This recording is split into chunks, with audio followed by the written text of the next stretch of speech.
my hope and my prayer that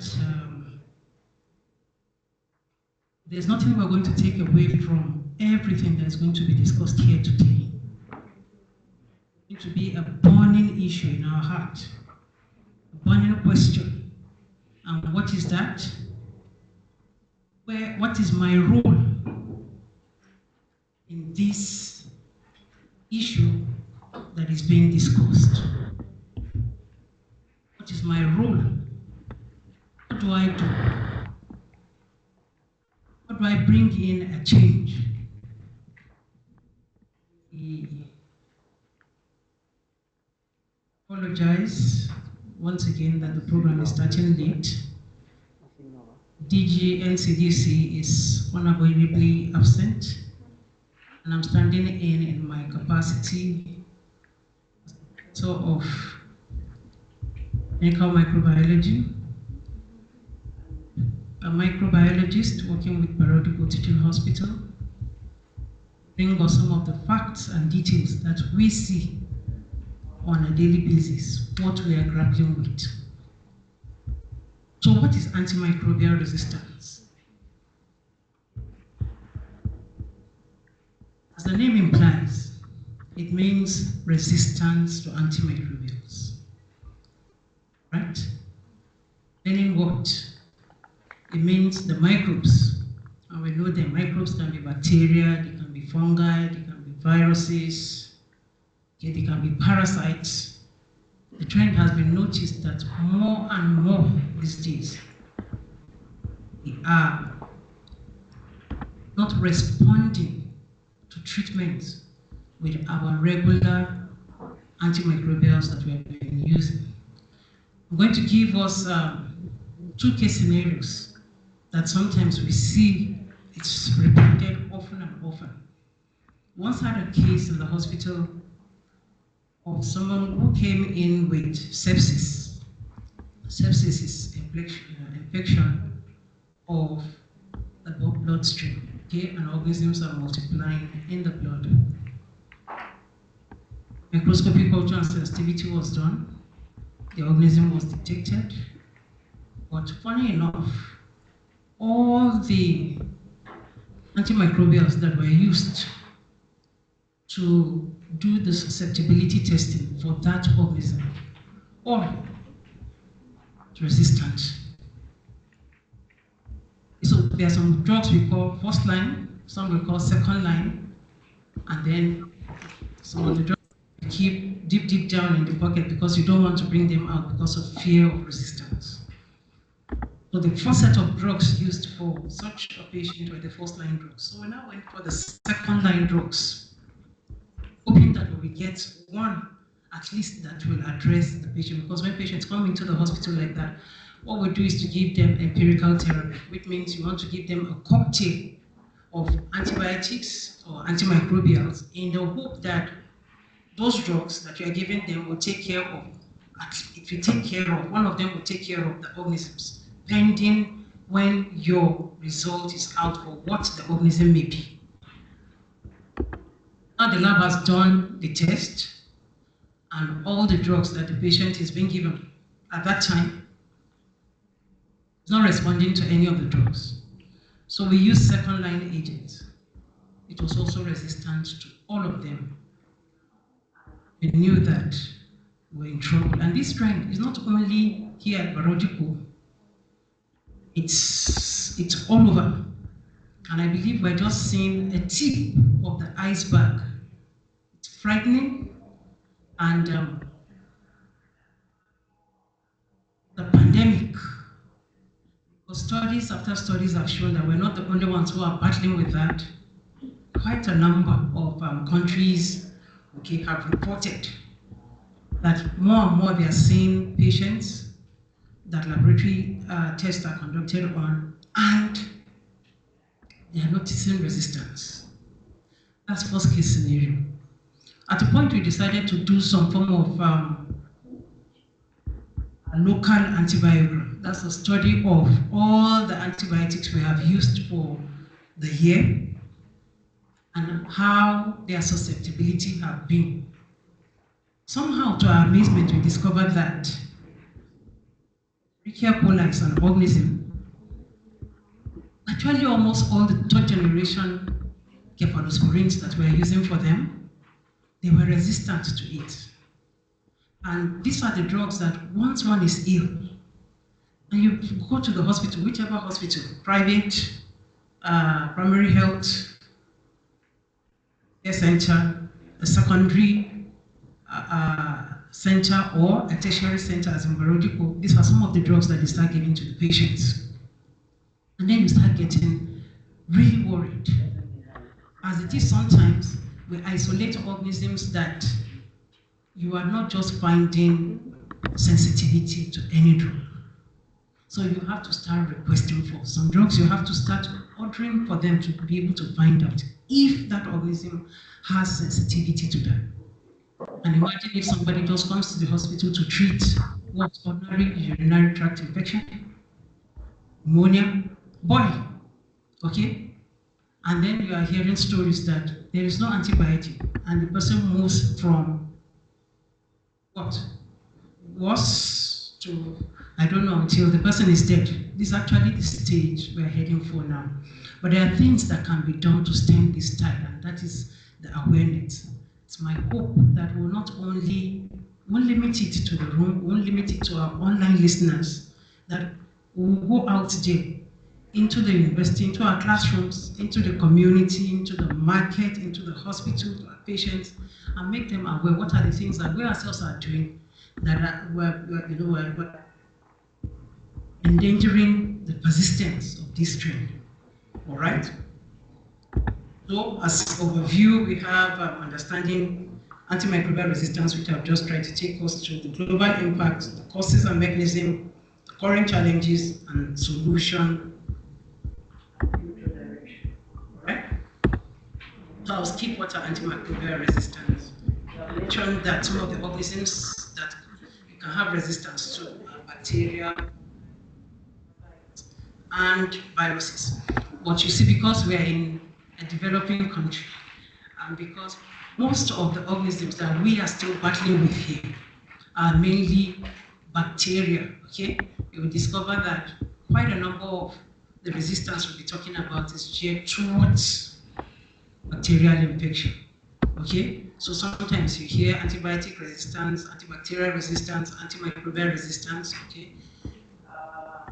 We also have some resistance with fungal and viral, but it's not so much, the intensity is not so much as what we are having with bacteria, because most of patients that are coming to the hospital that we see, most of them is bacteria 1, then 2.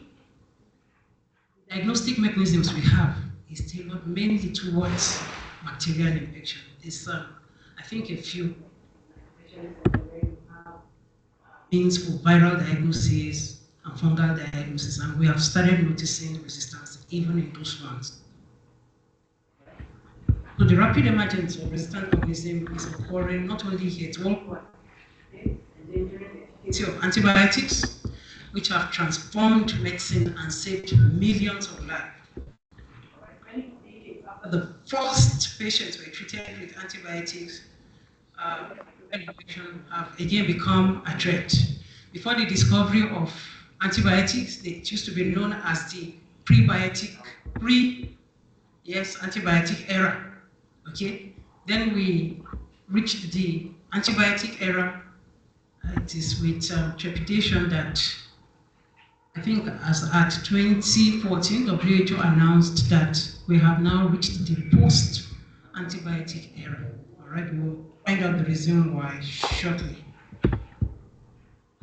Right? So very briefly, the very first group of antibiotics was discovered by Alexander Fleming in the 1929. All right?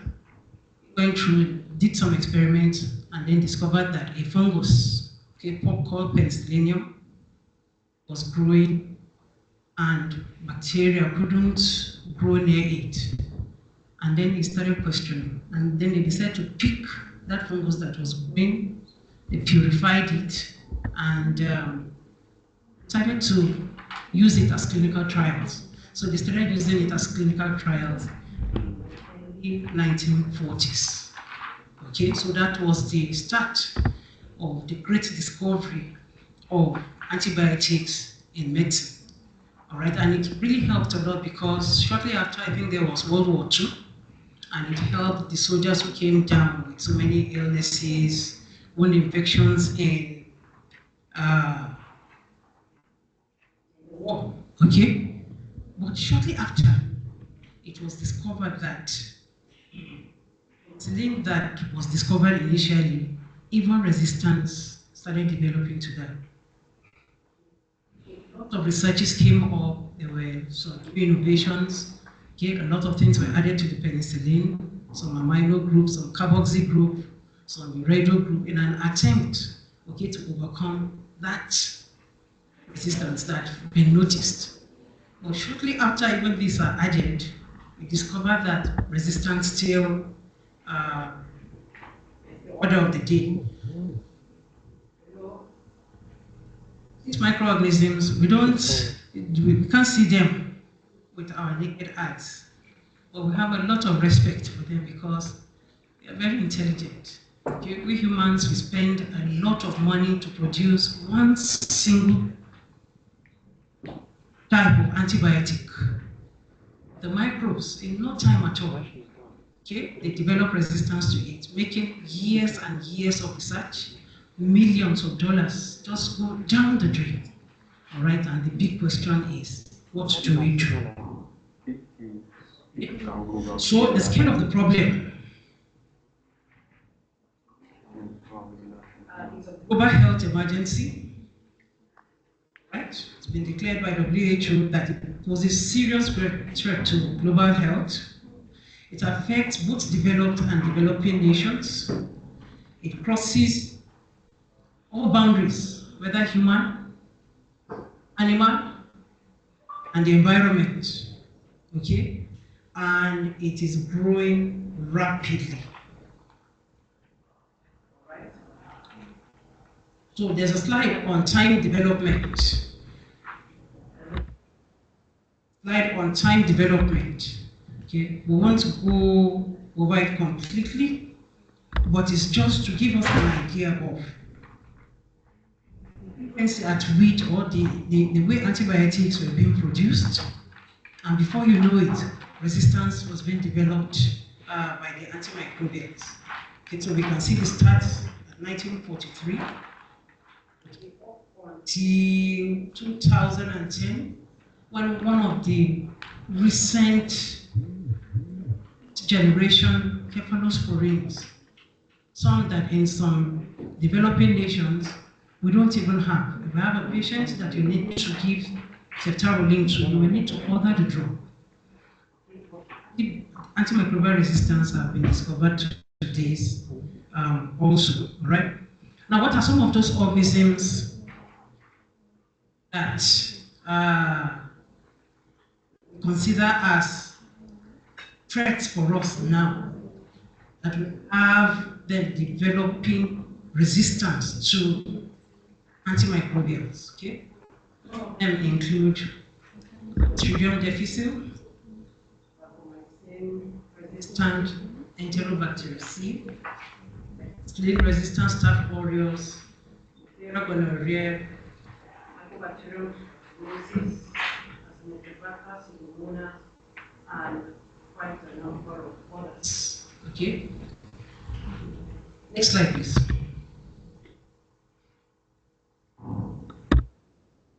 Next.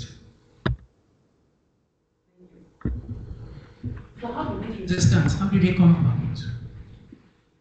How do they come about? Simply put, it is due to selective pressure. Now, what is selective pressure?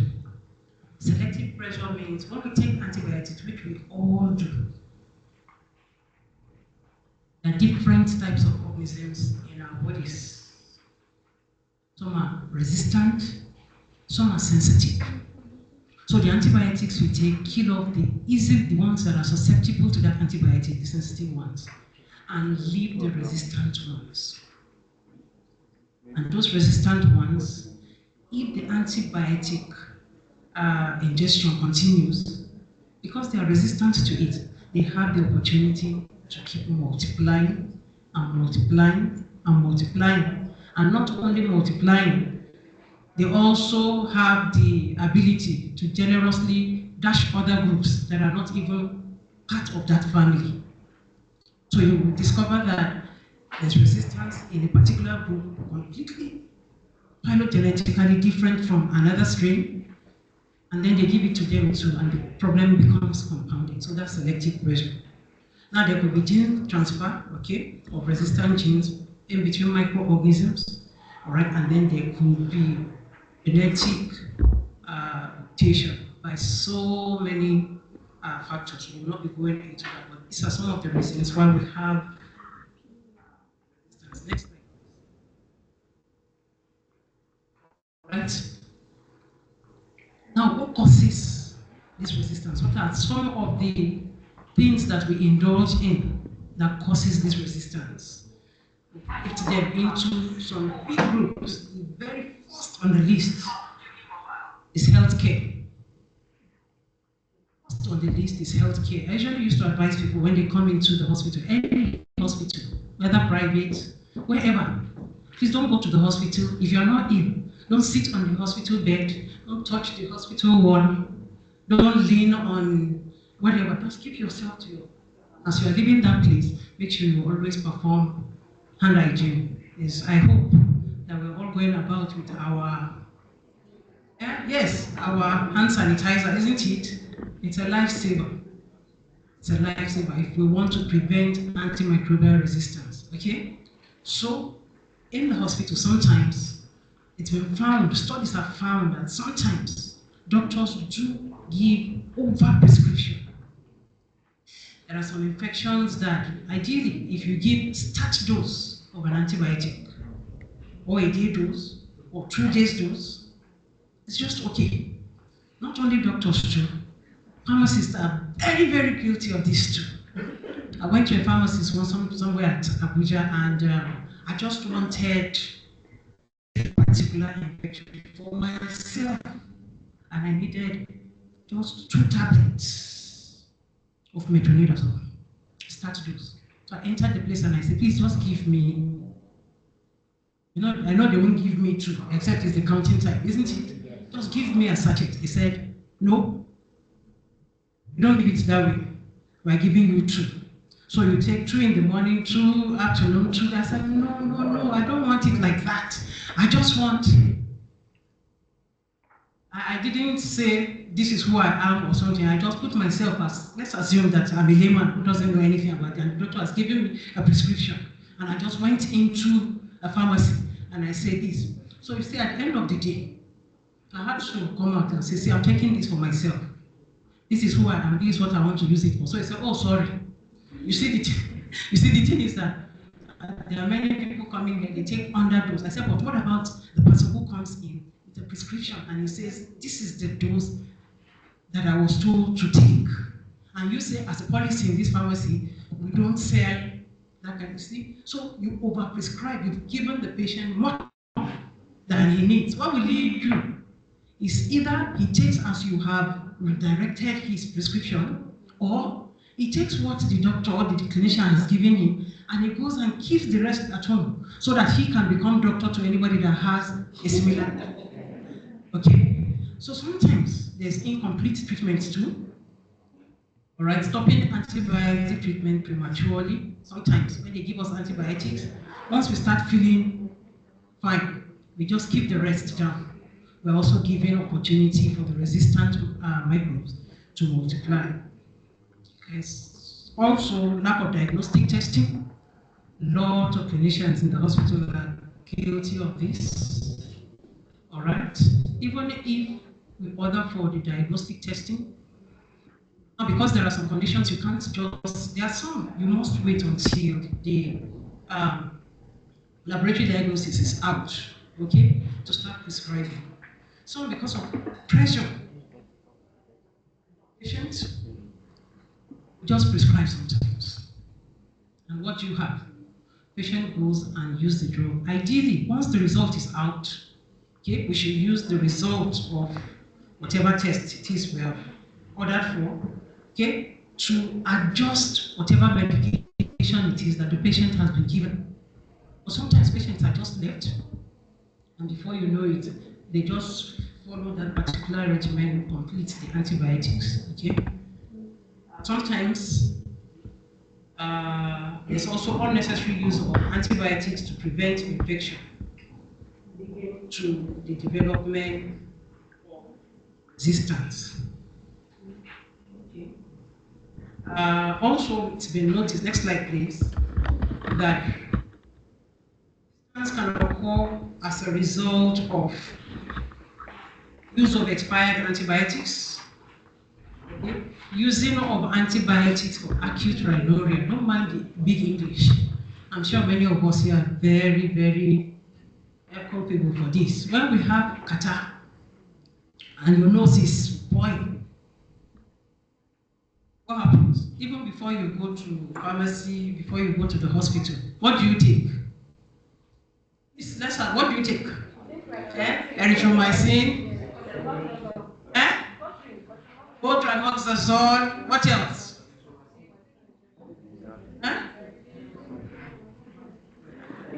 Okay, so we're naming them, so many things that we take. Maybe many of us don't know that close to 90 to 95% of what causes that acute rhinorrhea, that catarrh and cold and cough, they're actually viruses. And the viruses that we are taking the antibiotics for is not effective on them. They are not antivirals.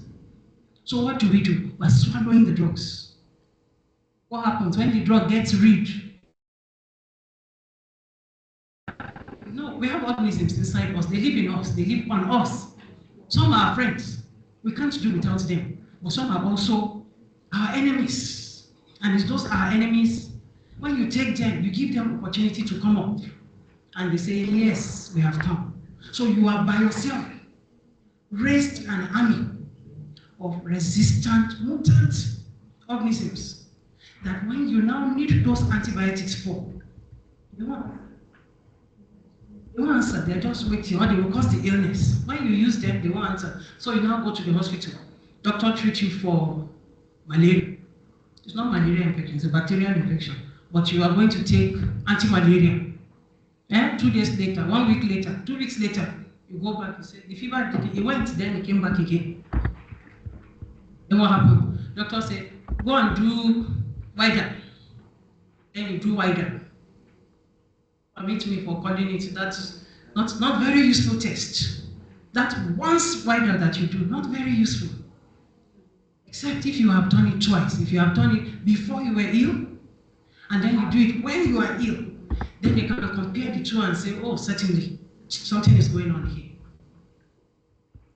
You get my point?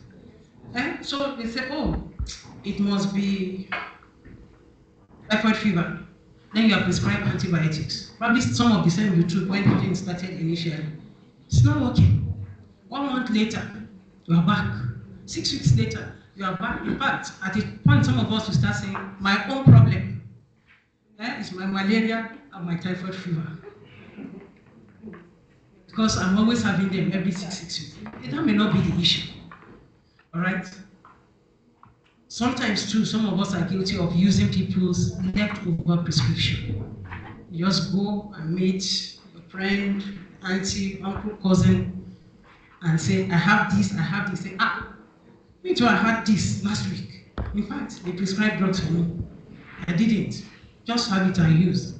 You use and say, all these habits that we have, they are part of the things that can tip us into antimicrobial resistance. Okay?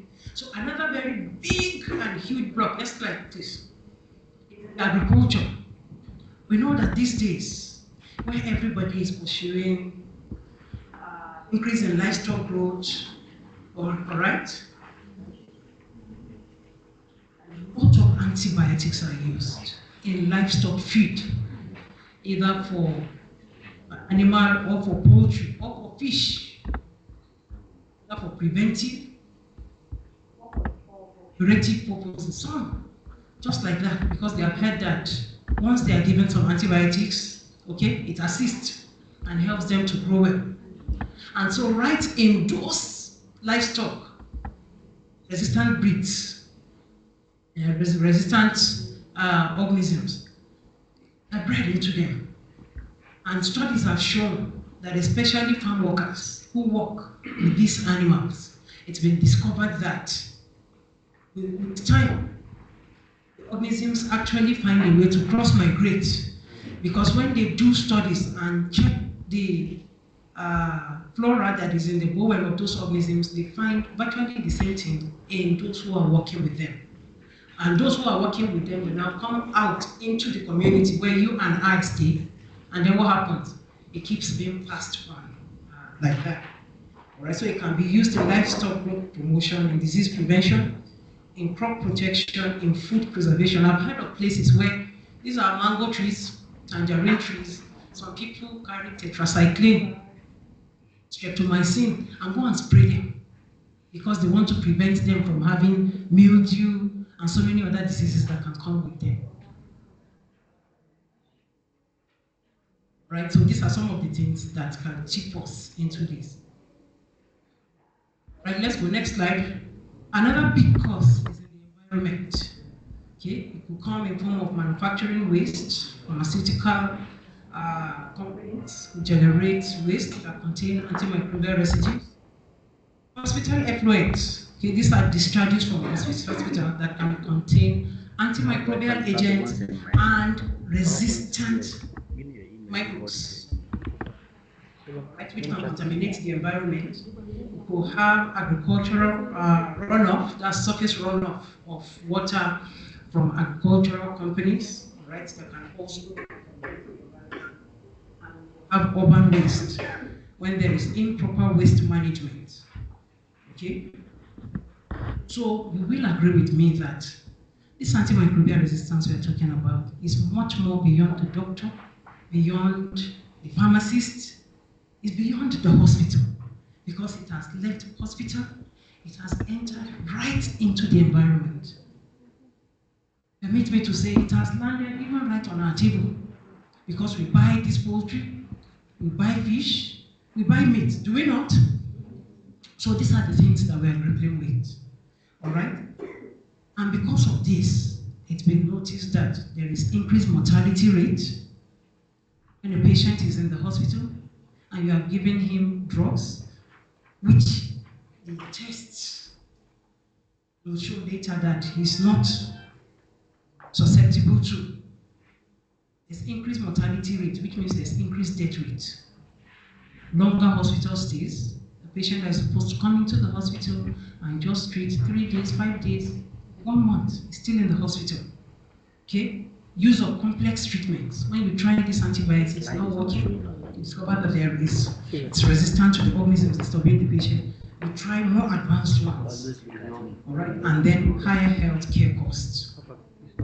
Okay. Next slide, please.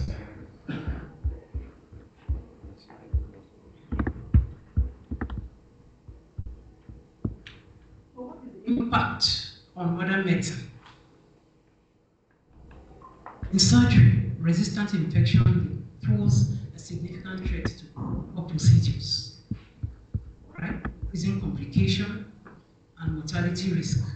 Also, quite a number of people are undergoing cancer treatment, and they need a lot of these antibiotics to suppress, because when they are going through it, their immune system is low. So they use antibiotics to actually suppress what they when their normal flora that could be injurious to them, because their immune system has been compromised. Also in transplant medicine and in infection control, all right, resistance is playing very. So who are the vulnerable population? Who are people who are at most risk to this antimicrobial resistance? The elderly people, because of their weakened immune system. The children, because of their developing immunity. Pregnant women, immunocompromised patients. When I say immunocompromised patients, I'm not talking of patients who are lying down on hospital bed. You diabetic, having some kidney problem, liver issues, asthma, bronchitis, and so many others. In one way or the other, the immune system is compromised. So one is at risk to antimicrobial resistance. All right, developing nations, okay, face greater challenge in combating antimicrobial resistance because of limited resources and access to it. All right. So what are the challenges that we are having? How do we go about this? Challenges in investment. Okay, the problem is quite complex. We have said it is not only restricted to developing countries, it's all over. Okay? There are regulations that are controlling how an antibiotic is going to be manufactured. There are clinical trials that must be done, phase 1, phase 2, bringing together a very large sample size of people who are going to, these new drugs are going to be tested on to see whether they are going to be useful or not. Yeah? And then the market for antibiotics is failing. We're talking in terms of challenges with research now. Presently, it's been known that initially about 8 pharmaceutical, very huge companies were producing antibiotics. Presently now, 15 have stopped producing antibiotics. We're left with just only 3. And economically, the truth is that a company that spends quite a huge amount of money, millions of dollars, to produce drugs, if it is antibiotics, even the expensive ones, we discovered that their net profit at the end of the day is probably about $50 million to $100 million, as compared to pharmaceutical companies that produce anti-Parkinsonian drugs, hypertensive drugs, anti-diabetic drugs, and other chronic debilitating illnesses. They make more money there. And those ones are raking in about maybe $1 billion. So let's do the mathematics. Where will one want to pour their money into? Okay? So what are the solutions to this? What are the solutions to this? You have antimicrobial stewardship. Antimicrobial stewardship is just a call to action. The appropriate use of antimicrobials in the correct dose or the correct duration through the appropriate route for each and every case. And there are quite a number of things, okay, which we will not be able to delve into today. Okay. Another one is innovation, to focus more on production of newer drugs. Even though the bottleneck is there, but you know, with intervention, okay, from governments, okay, nations, from the WHO, okay, may be able to surmount inadequate grants for new drugs, right? And then another big one is education. People need to be educated both in the health sector and the community on this silent pandemic. Nobody says about it. Nobody knows it, okay?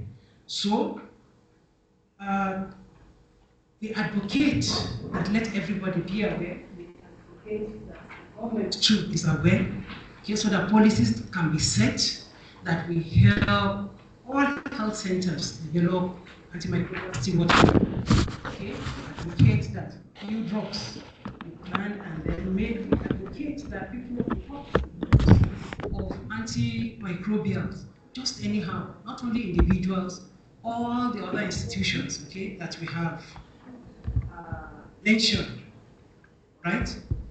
It's our hope that both institutionally, individually, institutionally, at the government, and at the global level, we will be able to address this huge silent pandemic that is all over the world now.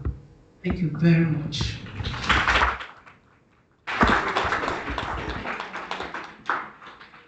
Thank you, dear Prof. We're grateful.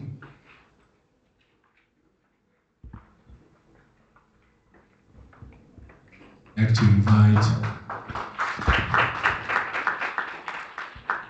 Ms. Precious Ezine Nebo, Department of Pharmaceutical Microbiology, Faculty of Pharmaceutical Sciences, ABU Zaria. Next, representing the guest speaker one, Professor Busayo Olayinka, former HOD, Department of Pharmaceutical Microbiology, ABU Zaria. Welcome to CAS.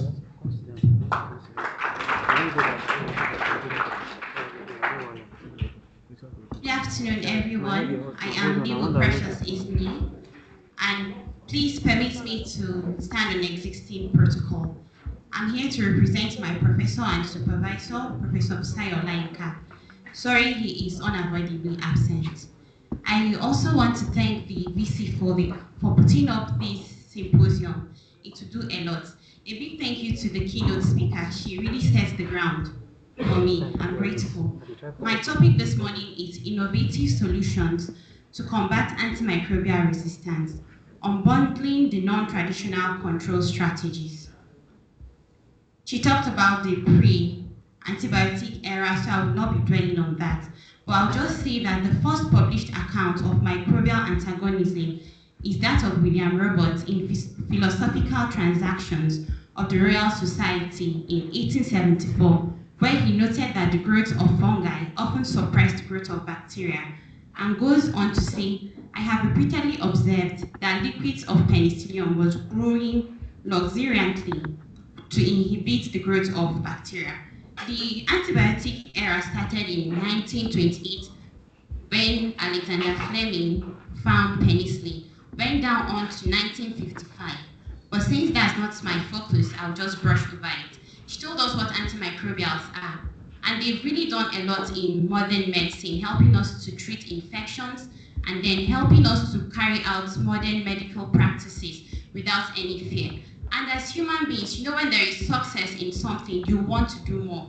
So success with antimicrobials led to wide use, overuse, misuse, indiscriminate use, any kind of use you can think of. Because it's working, we want to go through it. She told us what antimicrobial resistance is. I'm sorry you cannot see my slide. You would have been enjoying the show like I'm doing. So when they're able to put it up, you'll catch up with me. So antimicrobial resistance, as she said, is when microbes become resistant to antimicrobial agents that are used to treat the infections they cause. And this has caused inability to treat common infections. As of last night, 9:15 p.m., I went on the GRDP website to find out how many people have died already as a result of antimicrobial resistance. And I found that we have lost 4,751,803 people as of 9 p.m. yesterday, 9:15 p.m. Now, if you want to know the number of people that have died already, you just go onto the website or the figure I gave you. Calculate how many 6 seconds from then till now. You see that the number is increasing. So antimicrobial resistance is very serious and we keep losing people. It is a natural phenomenon. Continual use of antimicrobial agents creates selective pressure, which is responsible for a progressively resistant generation. If you keep treating, the susceptible ones die off, you're left with the resistant ones, and they go ahead to cause infections. Microbes resist antimicrobial agents in different forms. She said that to us, so I will not be dwelling on that. There is a Lancet release in 2019 by WHO, and it told us as of then that 1,270,000 people die annually as a result of antimicrobial resistance, and by 2050 we would have lost 10 million people globally. That's on an annual basis. The reason we are making relentless efforts to invest in non-traditional strategies is that we can see from statistics and research that antimicrobial resistance has attributable effects in the number of deaths, difficulty in treating infections. Sadly, the death toll continues to increase. She talked about the causes of antimicrobial resistance. I call them the drivers. misuse, overuse, underuse, environmental disposal, improper prescribing, and interaction. That's why when COVID happened, they want to seclude people that got infected so that you don't interact with the public and infect them. And with every infection, there is a mutation that happens. When it's leaving me to you, because we are all different, and then the system in our bodies work differently, there will surely be mutations. Now, vertical transfer, when the resistance is chromosomally encoded, it's going to be transferred to the offspring. As an example is polymyxin resistance in Acinetobacter baumannii, and then extended spectrum beta-lactamase of Enterobacter. Antimicrobial resistance is also transferred by horizontal gene transfer, that's between the organisms. This is because antimicrobial resistant genes are frequently located on plasmids or other mobile genetic elements. Horizontal gene transfer is a rapid process through which the organisms interact and then transfer resistance from an initially susceptible organism to another. I have a diagram here. I'm on slide 8, please. You see that humans always want to ingest medicine. I have a headache. You're thinking, what do I take? My stomach is running, metronidazole. I feel feverish. You want to take something. It actually differentiates us from animals, and this is the overuse that leads to selective pressure and then compounds resistance. Now, WHO had the World Health Assembly in 2015, and then they came up with a global action plan to try to contain resistance. How would we stop this from spreading? And after doing that, member countries had to pledge commitments, and in 2017, it was said to all the member countries to go and produce their national action plan, and there are 5 strategic objectives. Slide 10. Now, this is to improve awareness and understanding of AMR through effective communication, education, and training, which is what we are doing this morning, communication, creating awareness. And then in schools, that's where the training comes in. The second is to strengthen knowledge and evidence-based research through surveillance and research by the tertiary institution in different faculties or different departments. There are kinds of researches we carry out to know why is this way, why is it that when treating this and that, it's not going to respond to treatment. Now, to reduce the incidence of infection through effective sanitation, hygiene, and infection prevention, which is very related to the first objective. Because when you don't know it's there, you will not do anything to stop it. But when you know it's there, how do I come in? What do I do here? Now, this is to make us know that every one of us is involved. It's not just the doctors, not just the pharmacists, even the market women. Because when they know that there is a possibility of fecal-oral transmission, they will know that they should wash their hands properly after cleaning up their children before selling vegetables to us. Because we don't cook the vegetables for too long. We just let it steam, and then those organisms will not die with that intensity of heat. So everybody is involved.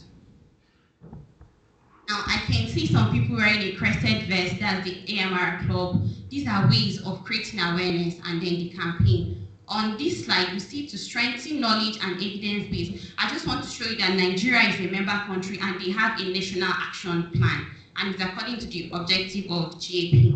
Now, the strategies of preventing, traditional strategies, these are the conventional antimicrobials. They are the strategies used to prevent antimicrobial resistance. First, a pathogen causes an infection. The next thing you think of is the antimicrobial to use to combat the infection. Then, unfortunately, it becomes resistant.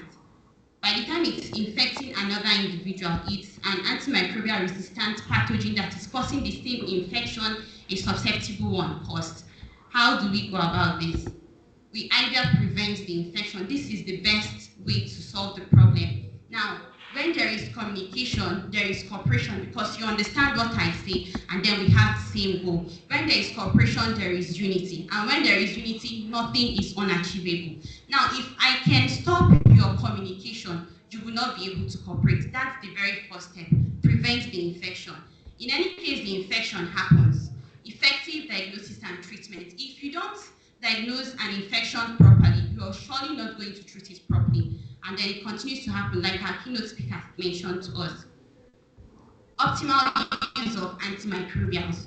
Don't use too much, too small, too little, or the wrong ones, like using drugs meant for bacteria to treat viruses. It's also very wrong. Then transmission prevention. This is resistant and this person is down with it.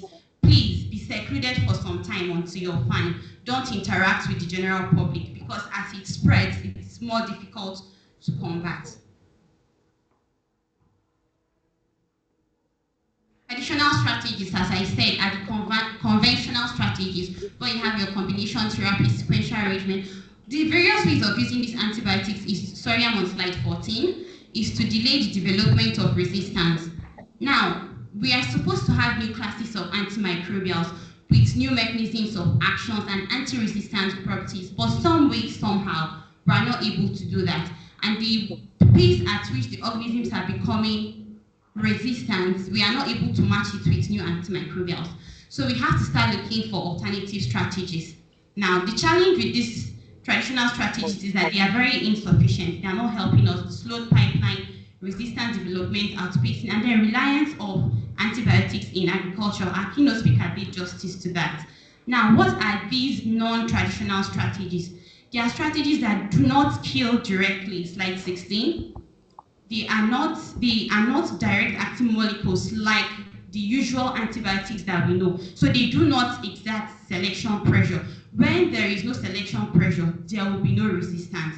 If you think back to when someone like me would have been 3, 4, 5 years old, chloroquine was the standard drug for treating malaria. But by the time I got to secondary school, I stopped seeing chloroquine. At a time, you don't even know it exists. All of a sudden, they are bringing it back because that organism has lost the determinant marker. Because they were being exposed to it, they developed a mechanism to resist that drug. And then why will I be holding an arm when I don't need it? So subsequent generations saw that this agent is not coming to attack us. At some point, they let it. You know the theory of use and disuse. So they let down what made them have the resistance to that. All of a sudden, chloroquine is back again. We're using it to treat malaria. If we abuse it, the organisms will be resistant to it again. So they selectively target bacterial pathogenicity, fungal pathogenicity, or viral pathogenicity. That's when there is no selection pressure, as I said earlier, no resistance. Now, what are the objectives of the non-traditional? These are not antibiotics or not antifungal. They are not the conventional ones we know. So what are they? Before we go to what they are, they reduce reliance on antibiotics. They minimize or delay the development of resistance because resistance must occur when there is use. That's why I said earlier it's a natural phenomenon. And then to enhance ecosystem reliance, that's why you always hear go green, eat vegetables, do this, drink safe water. I will not spend much time on this. I know the next speaker should talk about it, but it's evidence from WHO that these bacteria have evolved and then they are priority pathogens. They are always implicated in serious infections. Now, this is develop the economic case for sustain. This is the last objective of the GAP. And we see my pipe, just a drop of water when it's supposed to be flowing. The antimicrobial pipeline has run dry. We have to look for alternatives. Now, I'll talk about the push and pull incentives. It aims to the push, that's to push the industries. It aims to support innovation, research and development of new antibiotics from early stage of basic science to clinical trials, regardless of successful access to the market. It does so by lowering developers' costs and risks through financial taxes and technical incentives. Then the pull is, it aims to reward new antibiotics that have successfully proven scientific viability and relevancy to the market. It does so by reducing the risk of insufficient future revenues by utilizing mechanisms to ensure developers' financial viability. So whichever way, research and development must continue. Is AMR a moving target? Yes, because it keeps increasing and we are unable to contain it. Shi et al. And his colleagues in 2023 helped to make us, they validated the assertion that newly marketed antibiotics since 1980s is either a modification of already existing ones because there are no new compounds being formed or developed. And then, like I said earlier, with use there must be resistance. I'm on slide 22, please. I said the pipeline is run dry, and then you see from 2021 till date, there is no record for any new antibiotic produced. WHO went ahead to say the 22 antibiotics in development against the bacterial priority pathogen list, only 12 of 32 were innovative. So all the others are a modification of what we already have. And since the agent is in the environment or within the pathogens, they would surely be resistant to the modifications that come out. That's why all the amoxicillin, this and that, they have cure the infections we use them to treat. There are gaps. There are no products for children. Oral formulation that is more convenient for outpatients. That's patients not on admission is limited. And then agents that tackle resistance actually are not there. There are three categories of non-traditional strategies: the alternative therapeutics, which is my focus this morning, enhanced diagnostics and bacterial and ecological interventions. Rapid diagnostics, point of care, so that we don't have to keep going through the empirical therapy. You're guessing, is it this? Could it be this? Why not? I can be able to check you when you come and it is this. I start treating it immediately than giving you a set of antibiotics or antimicrobials that you don't need. Then next generation sequencing, that's resistance profiling for genome analysis. At what point of the genome is this gene carried? Is it chromosomally encoded or is it plasmid encoded? Then AI and machine learning, productive tools for optimal treatment strategies, behavioral and ecological interventions like what we are doing this morning, talking to ourselves and the general public because everybody is involved.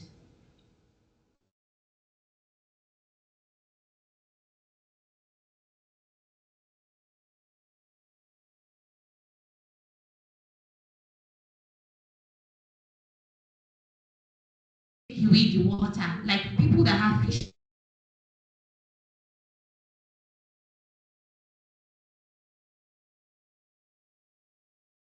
ponds, and in the end it comes to me. How do we curtail that?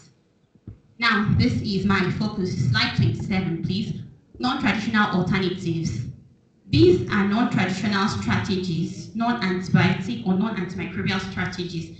They selectively target important functions of bacteria or other microbes, like the main regulatory network that codes for virulence determinants without exerting any selective pressure, which is an important step in the development of AMR.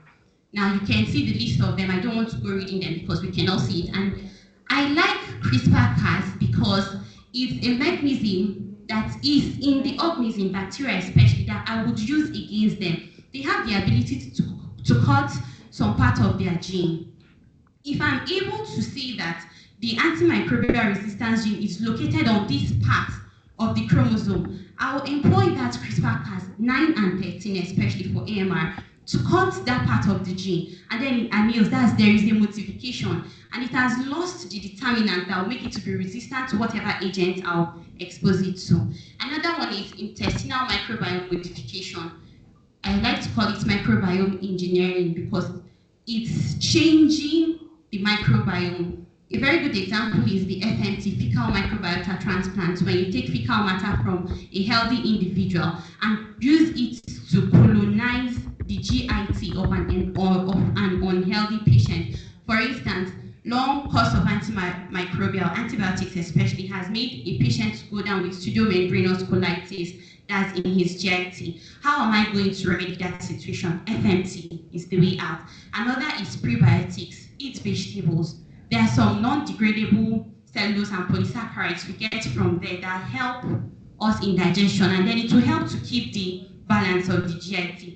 Another is probiotics, your yogurt, and then dadawa and soybean. All these test natural foods, they have probiotics in them and they will help us a lot. I am working currently on quorum sensing inhibition. So this is another turn we are going to take. Please continue to enjoy the ride with me. Before we get there, alternative strategies to combat antimicrobial resistance are divided into 4. The ones that are against the enzymes, the ones that are against the bacteria, delivery systems that make them interact molecularly with the organisms, and then physicochemical methods. The advantage of antivirulence that's this non-traditional strategy, is that they don't go towards the components. Please permit me to give this illustration. For instance, I don't like somebody because he or she oppresses me. It's always hitting my head, always doing this and that. If that person sees me coming with a frog to put in his or her eye, he's going to try to shield it. If he sees me with a gun, he'll want to go and get his own gun. If he sees me with a plant, he'll either bend when I'm trying to hit it. But if I poison the person's food, he will not be expecting that. He'll say it's just food. It's not this person I'm always oppressing. What can he or she not do? He's even giving me food so that we'll be friends. And unfortunately, the bully eats that food. What's going to happen? Did he ever expect that I was going to kill him? That's what non-antibiotic strategy deals with. We don't come the normal way, you know. So this happens when the agent now goes to target the toxin secretion systems or the bacterial communication or fungal communication or the biofilms they form. Now, phytochemicals, slide 30. Our forests are a source of plant biodiversity. Extracts gotten from plants are used as antivirulent compounds or enzyme inhibitors or potentiators or plasmid curing agents. Now, potentiators are not antibiotics, but they help antibiotics. They enhance their activity. We know amoxiclav. How many of us know it? We should all know amoxiclav. Now, the clavulanic acid is a potentiator. It delays the development of resistance. Another is plasmid. I told us earlier that the genes for AMR are born on plasmid. So if I can cure the plasmid, maybe by splitting it or making it denatured or just doing something to it, resistance is not going to be transferred. That's when we use our phytochemicals. On slide 31, you're going to see the different ways it's being used to combat resistance. Now, quorum sensing. I talked about communication, cooperation, unity, and then being a formidable force. Quorum sensing is bacterial cell-to-cell communication that is cell density dependent and mediated by autoinducers. They are the language they speak. Cell density, that's when cooperation has happened, unity. If I'm able to disrupt quorum sensing, I'll be able to disrupt many traits that are regulated by quorum sensing. On the diagram, we see some pyramids, red. They are the autoinducers, that's the language they speak. When the language is released into the environment, they'll be able to note themselves and then come together. When a quorum is formed, when there is a critical mass, the autoinducers diffuse back into the cell and then traits controlled by this complex, because the receptor and the autoinducers form a complex, and then expression of these traits. Now we have biofilm and plasmid transfer as some of the traits controlled by quorum sensing. Biofilms are very important because they are responsible alongside other factors for resistance. If I'm able to disrupt biofilm or stop the biofilm from forming, my drugs will get direct access to the pathogen that causes the infection. If I'm able to stop the transfer of plasmid, I'll be able to control antimicrobial resistance. Mechanisms of inhibiting quorum sensing in controlling bacterial biofilm formation. Sorry, I digressed and I've come back to bacteria. Like Akino speaker said, they are the ones that cause more infections. They mutate quickly. Just the way they replicate, the mutation happens. So that's why I am very interested in them. Now the biofilm. To stop biofilm in bacteria, I have to stop quorum sensing because it's the major pathway through which biofilms are formed. Now, if I'm able to target either the autoinducer or the receptor, quorum sensing will not happen. Quorum quenching, that's stopping quorum sensing, is essentially any process that inhibits quorum sensing. It's the inhibition of quorum sensing using chemical or enzymatic means to counteract behaviors related to quorum sensing. Quorum quenching compounds can be gotten from plants, from animals, from microorganisms too, and from the environment, or they could be synthetic compounds.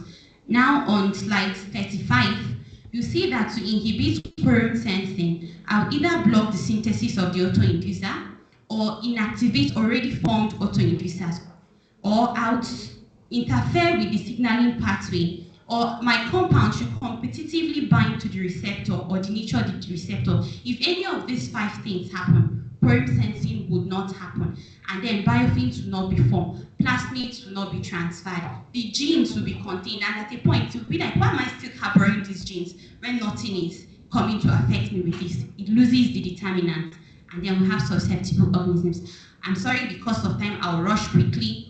Nanoparticles, this direct drug delivery system, if I can be able to put my non-traditional agent on a nanoparticle, it's going to be delivered directly to the point of infection, and then there will be no point of bioavailability before it got there, or it got denatured or excreted out of the system. Then we have monoclonal antibodies, neutralization of toxins especially, and then vaccination. When we administer a vaccine, polyclonal antibodies are formed, multiple targets of polyclonal antibodies, slide 38, and then reduce the risk of resistance with clearance of infection. In fish therapy is the only non-traditional strategy yet that kills, others disarm. But phage therapy will kill, because at a point there's going to be plasmolysis of the cell that has the resistance. So when phages are introduced with the antibodies or antibiotics, they form a cocktail. They infect the bacteria. They're actually viruses that infect bacteria. And then at a point there is explosion because of dereplication. It takes over the bacterial DNA system and replicates, takes over the process and leads to the death of the pathogen. Antimicrobial peptides. There have been researches even in my home university where antimicrobial peptides were gotten from the secretions of a toad, and they have been potent in treating fungal infections. So antimicrobial peptides can also be gotten from various sources, our skin, the environment, animals, microbes too. Then plants, that's going back to nature. Since chemicals cannot help us, how can we help ourselves? We use our natural resources, and one of it is the plants.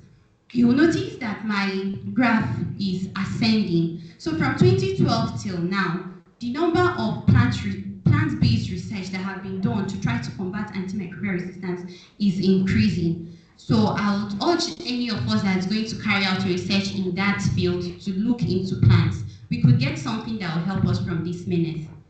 Opportunities for plant natural products in infection control. They are valuable opportunities. We just need to find them out. You might be wondering, this non-traditional, does it have downsides? Yes, because of standardization. If we are able to standardize it, but before we standardize it, why don't we try? Why don't we see what it's going to do for us? So, in the end of my speech, I want us to take home that we are all involved in combating antimicrobial resistance. And there are opportunities for research. Create awareness, yes, and do something. Tell someone, tell another one, and to keep telling people, this is a public health pandemic. It's a problem. We can solve it, and we will solve it. It will always take time. Thank you very much.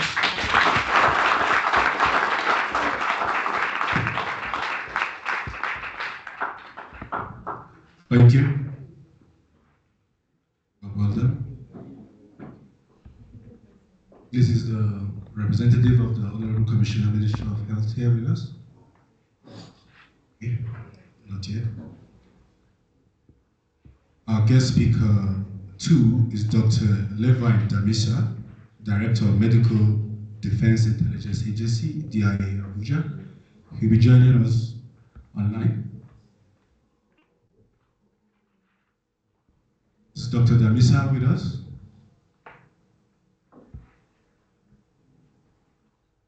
No. Online, check. Online.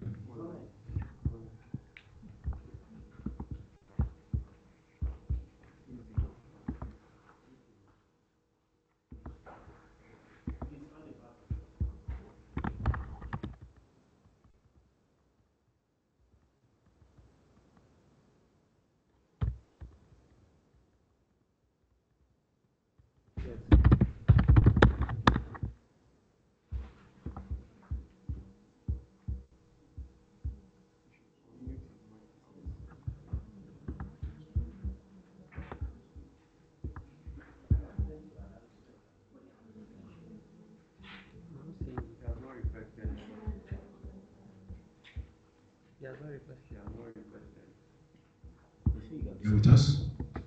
No, he's enabled. Yeah? He's enabled. He said you are enabled. But you are not requested. Kindly request.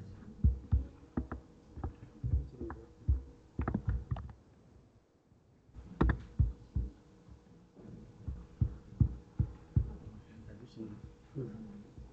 I've requested that you should show the Sir, kindly just lift up your hand.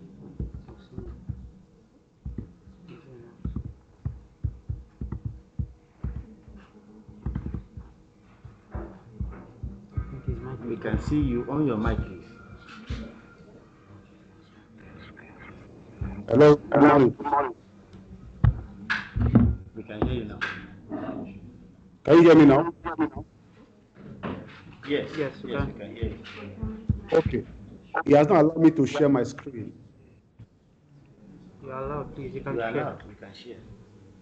It's not highlighted in my own system.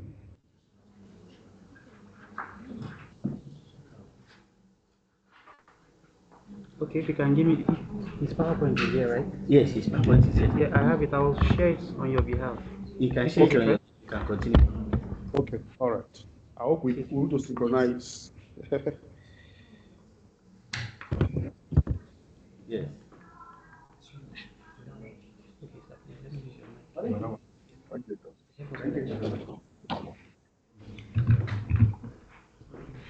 So if you can hear me, you are live.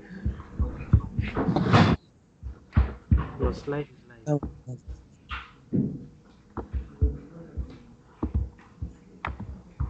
Okay. Can start, right? Yes. Yes, go ahead. Okay. Ladies and gentlemen, the Vice Chancellor, Professor Mohammed Ibrahim Musa, the Deputy Vice Chancellor, Academics, and me, the Director for the Center of Biosecurity, Biosafety, Infectious Diseases, and One Health, Professor Igwe, and my respected Chief of Defense Intelligence for allowing me to be part of this symposium. Fellow resource persons, ladies and gentlemen, thank you for having me to present in this symposium. It is a great honor that I accept to speak on the role of human behavior in the spread of antimicrobial resistance. By name, I'm Dr. Levin Damisa, a director with the Defense Intelligence Agency. Thank you very much. And also a subject matter expert on national health security. Next slide. I'll be trusting the technical unit for us to synchronize our movement of slides. I must commend, I want to appreciate the last two speakers, the keynote address that was given, and Ms. Ezine that represented the prof. I don't know if you're already a professor, you speak so professorially, so thank you very much. That lecture was deep, and I can say that you touched a lot of subjects, and it's very common that in topics like this, there will be repetition of some phrases. Just as a beginning, as way of introduction, I know antimicrobial resistance, AMR, has been defined, but for sake of completeness, it's defined as a process whereby organisms, including a range of bacteria, parasites, viruses, and fungi, become resistant to antimicrobials, which compromises the effective treatment of infections and reduces the efficacy of these medicines, thereby making the treatment of infections expensive, difficult, and even impossible. The impact is felt by vulnerable patients who may be unable to bear the associated higher cost or worsen illness, ultimately resulting in greater disability and increased mortality. This has been touched already by the two previous speakers. So it's very easy for me now to just move to the next slide. It's a process, meaning that it takes time, and that is why we are here. Like the opening remark of the DGNC district representative, that is more or less an awareness and less of a speech. That statement resonated with me so much, that is much of an awareness and less of speech. So I believe that what we are doing today is a novel objective towards achieving the WHO goals of reducing antimicrobial resistance. The discovery of antibiotics was a revolution in 20th century, Alexander Fleming, which has been mentioned. However, with everything sweet, it can be subject to abuse. Somebody said, what is a weed? We're told before that a weed is a plant that is unwanted, but that is old definition. The new definition of a weed is a plant whose use has not been discovered. The day the use of a plant is discovered, it ceases to be a weed. It becomes a plant. And towards the last slide of Ms. Ezine, she did show us a graph in ascending order of increasing interest in research of the place of plant in antimicrobial activity. So excessive use of antibiotics can lead to it can lead to antimicrobial resistance. And I also mentioned by antimicrobials, we have antibiotics, we have antifungi, we have antiviral, we have antiemetic, antiparasitic, and they all have different mechanisms from protein inhibition to cell wall inhibition to protein synthesis, DNA inhibition. All the activities we see at the mitochondrial level, at the cellular level, as they were captured by Professor in his brilliant submission. But suffice to say that this slide just shows that antimicrobials is actually encompassing and very wide in application. Next slide.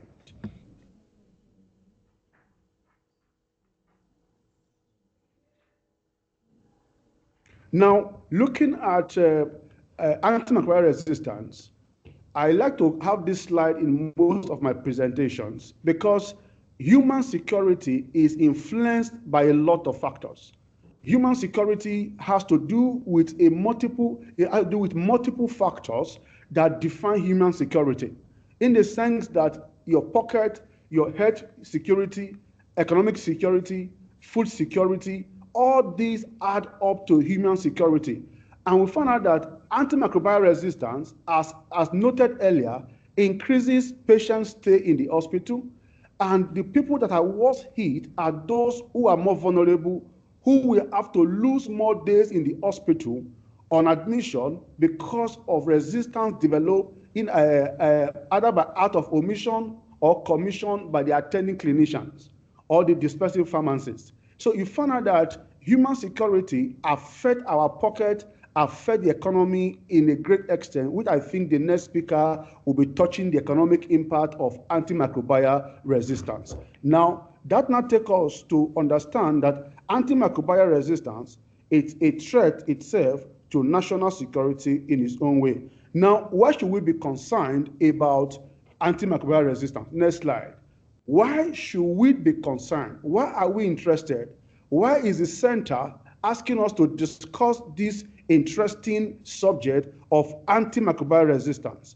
One, it's of concern to us because responsible use of antibiotics and proper disposal of unused and expired drugs, as well as waste from relevant industries, ensures that these precious chemicals stay out of the environment as much as possible and reduce the risk of development of resistant bacteria.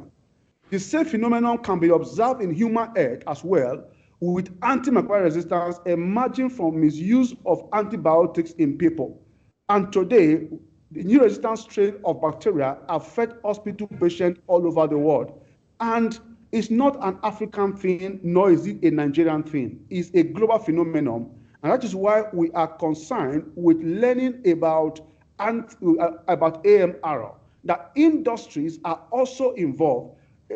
Typically, when we hear of AMR, we look at the role of the clinician, rightly so. However, AMR goes beyond hospital. It goes into the industry, it goes into agriculture, it goes into the health sector, it goes into policymakers, into research industries, even the university research community, where a lot of metabolite and chemicals from antibiotics are disposed into the environment in a manner not proper of its disposal. So all these add to why we should be concerned. We also found out that infections such as gonorrhea, cystitis, and infections which are linked to routine procedures are becoming harder to cure in humans.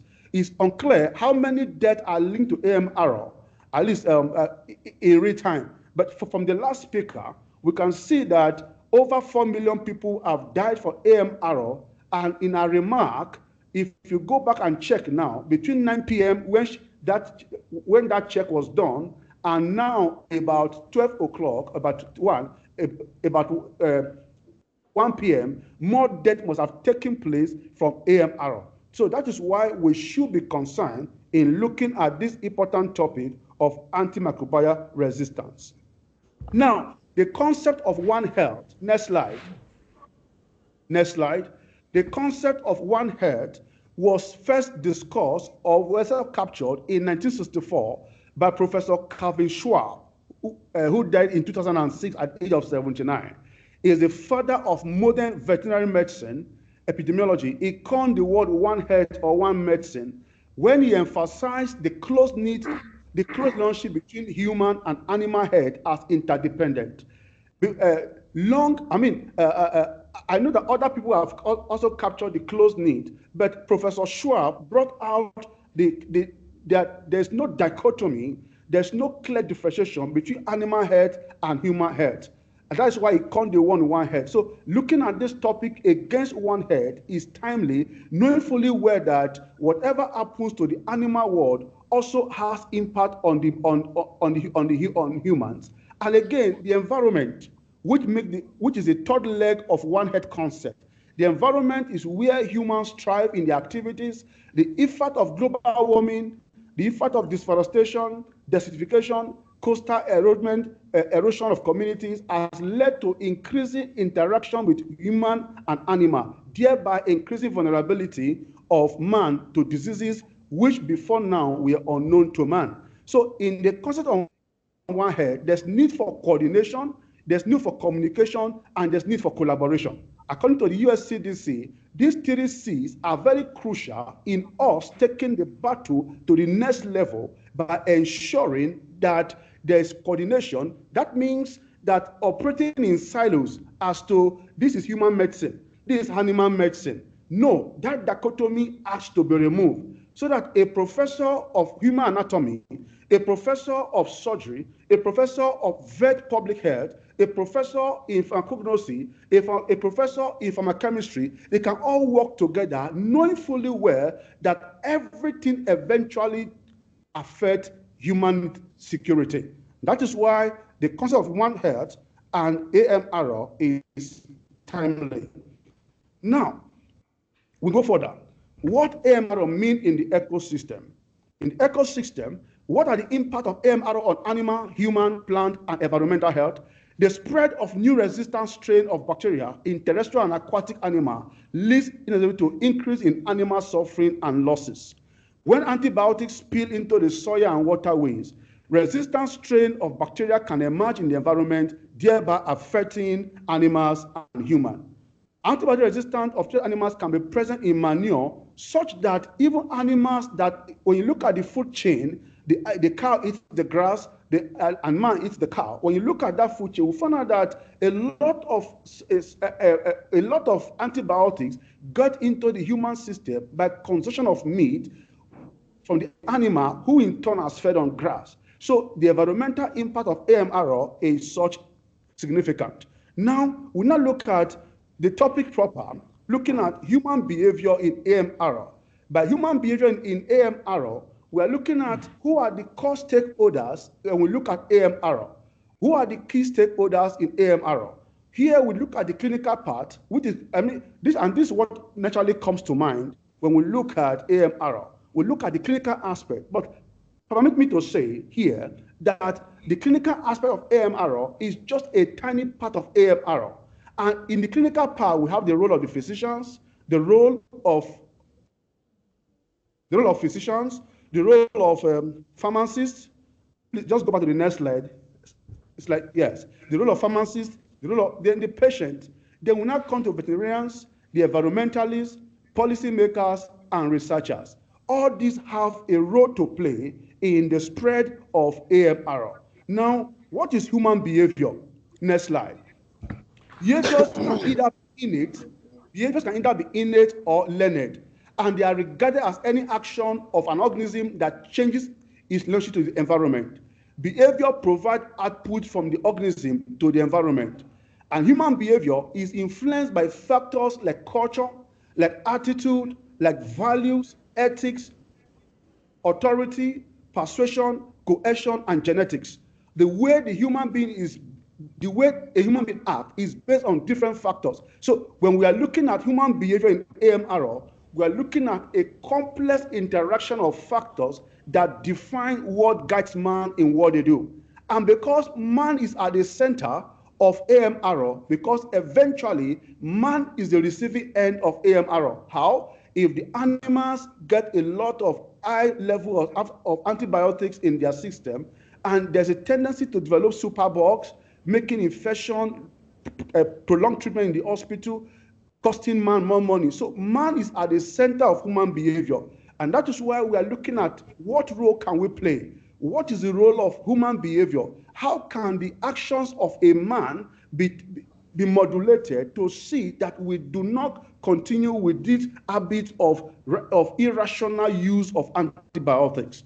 Like the first speaker mentioned, misuse and abuse of antibiotics is one of the primary reasons why AMRO is developed.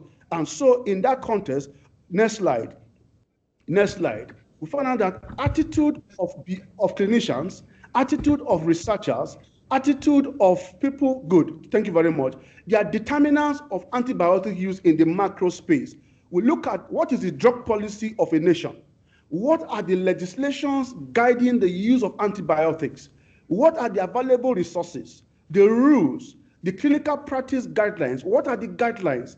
And then what is the import of companies? I remember in those days in medical school, when pharmacy want to present a paper or present a new drug, there's provision of snacks. You know, they come with a lot of takeaway, a lot of pen, which are crested with the brand of the drug. And you find out that sometimes those things have a subtle way of reminding the clinician to prescribe a particular brand of drug. Even when patient may not need it, there's a gentle push in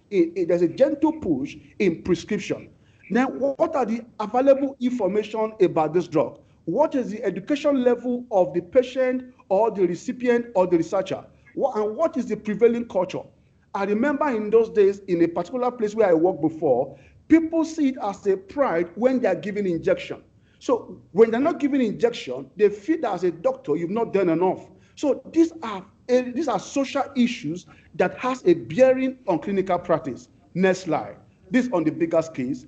At the macro level, this is where we see that a lot of conflict also arise in the prescription of antibiotics.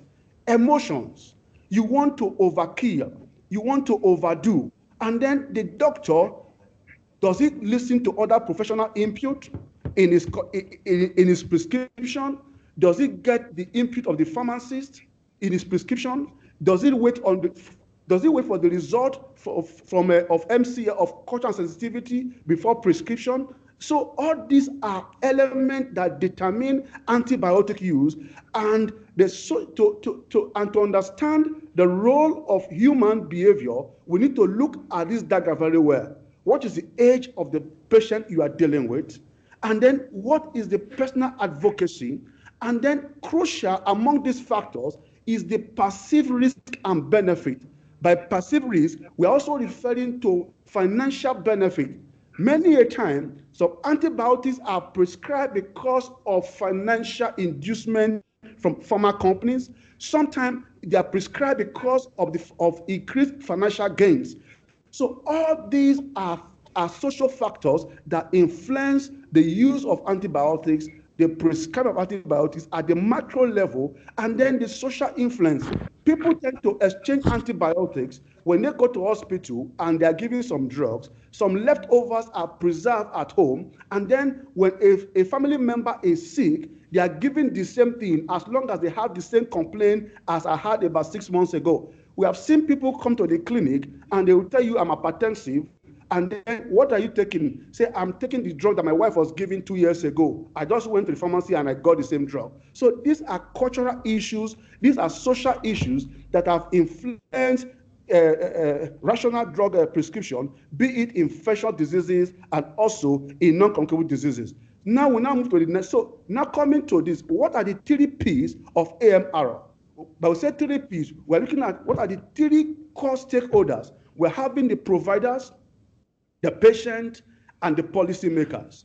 These 3 P's are very crucial. What is the role of the provider? The role of the provider, by provider, we're looking at doctors now, the pharmacy, as the clinical part as a whole, that the clinician should understand the best route of administration of drug.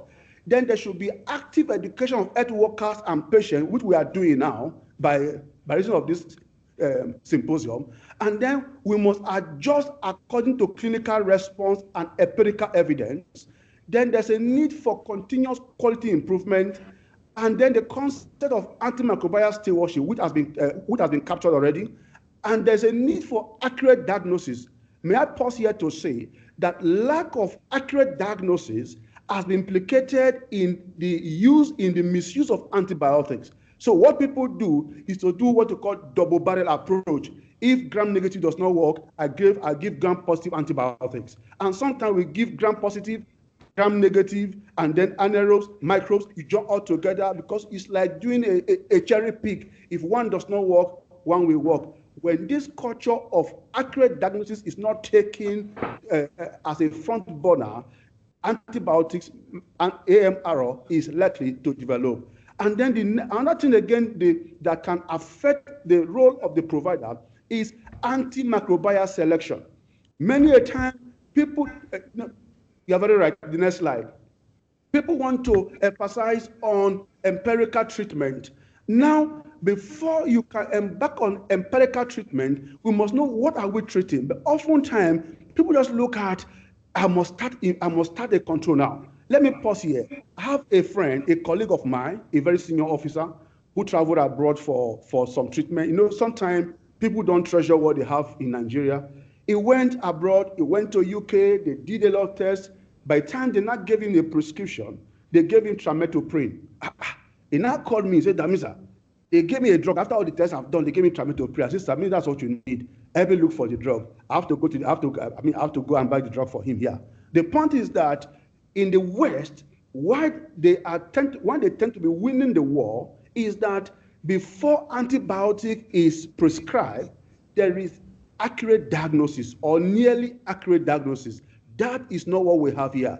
Sometimes we find out that we are afraid because mortality will increase with delay. Then pressure from caregivers, pressure from those who are there to provide support system, want to commit medication, and because of infrastructure deficit, whereby result may not come on time, we start with the broad spectrum.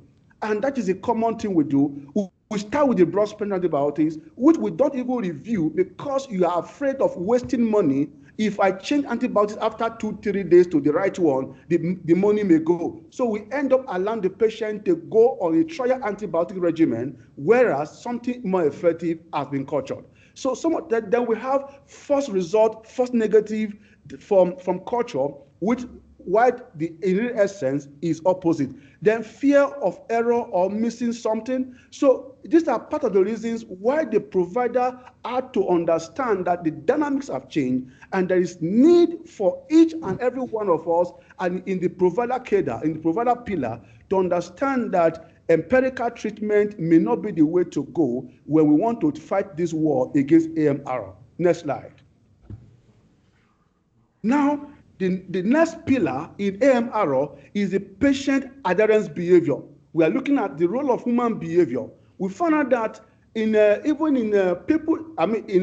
daily living, people tend to greet you more when they need something from you. I'm sure you can, most of us in the hall, I saw a lot of faces in the hall, when your cousin or your niece or your nephew is asking for money, they can greet you 5 times in a day. Some can greet you 10 times in a week. Uncle, good morning. Uncle, good morning. Uncle, good morning. Once you send them what they need, some money, maybe to buy handout, whatever they want to do. What happened? The greeting would subside. So you find that it's the same thing. When patients are very sick, they are ready to take any antibiotic. But once the symptom is abating, some even forget, some skip and say, I forgot the drugs at home. They are in the car, they are in the office. So you find out that patient adherence behavior is one area that we need to look at in influencing AMR. The frequency of administration, we find out that when a drug is too frequently applied, there's less compliance. And then when the duration is too prolonged, adherence or compliance tend to reduce. Then multiple drug therapy, the more the drug, the less the adherence. Adverse effect, naturally, a drug that people react to, they are not likely to go back and take it again. That is why the clinician must be detailed to explain side effect, likely side effect, and possible idiosyncratic action of drug to patient to enhance adherence to medication. If a drug tastes bad, patients are not likely to take that drug. The cost, this is the major determinant of drug adherence or compliance. When, in fact, right now, with the regulation and dollar, we find that most people don't even buy some brand drugs anymore. Sometimes some even skip right now because the cost is hitting the roof. So these are some of the issues affecting antibiotics, AMR. Then the role of policymakers.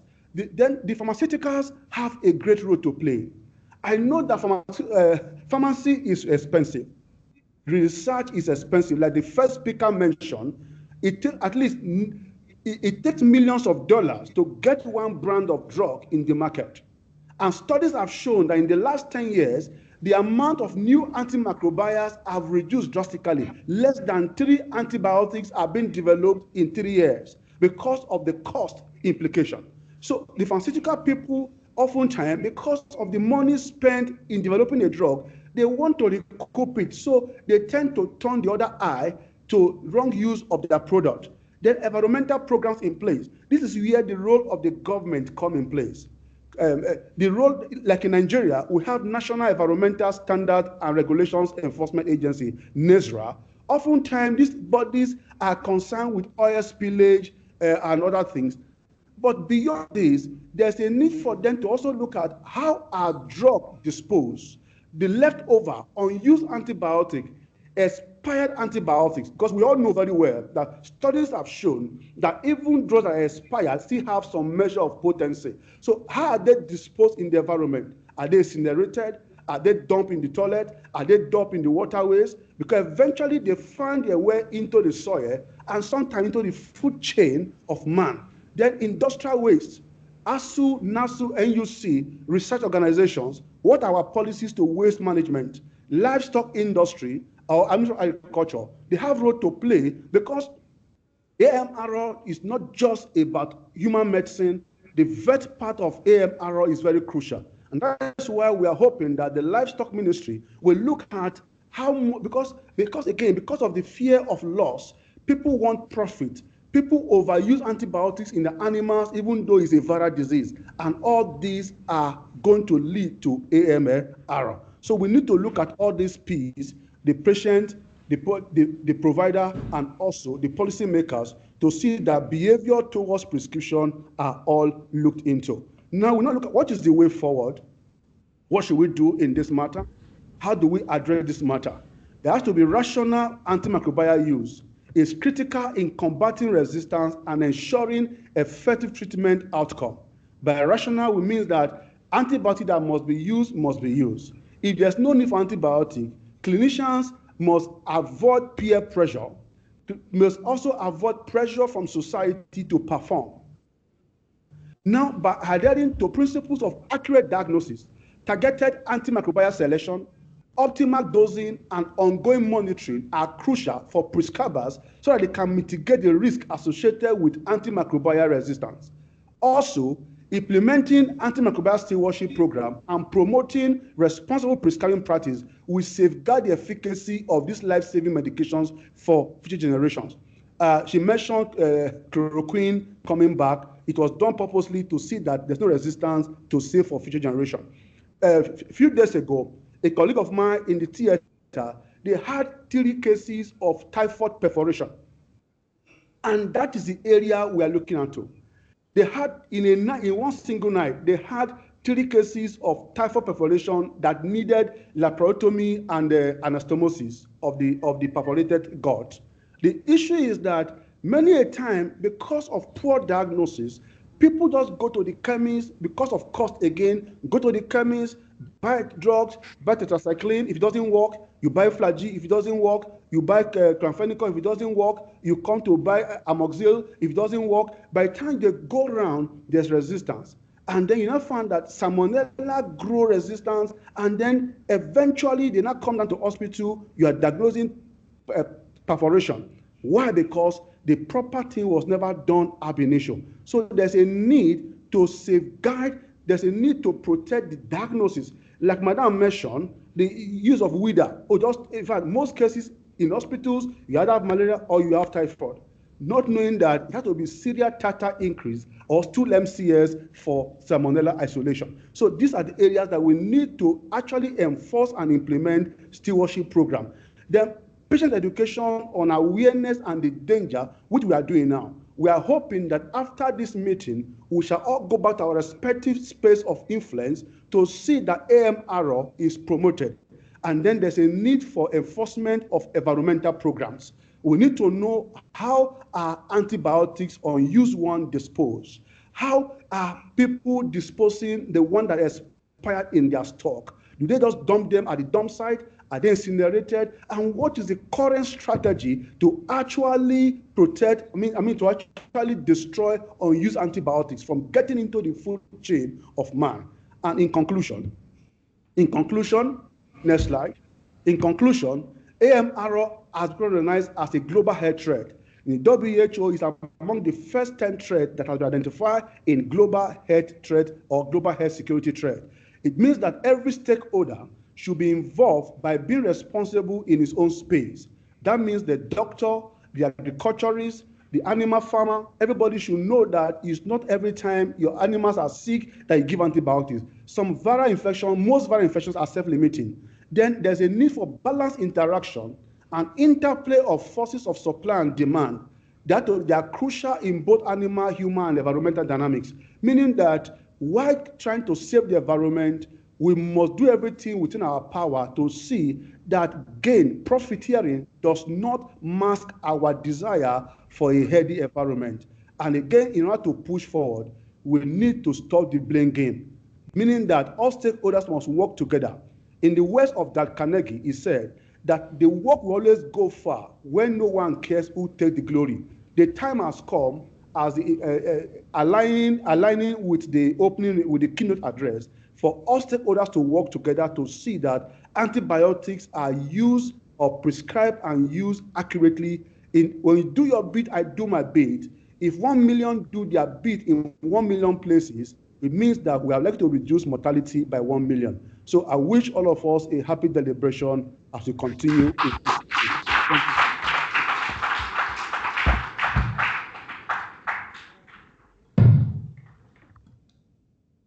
Thank you, Dr. Damisa.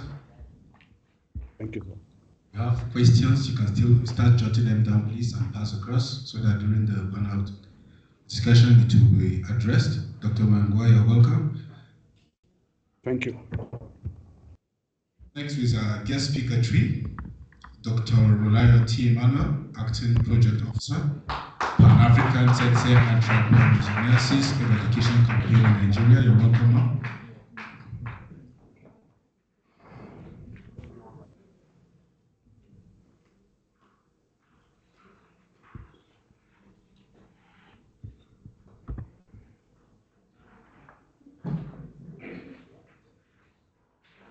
Good afternoon to everyone, and kindly permit me to stand on the established protocol. Like I was introduced, my name is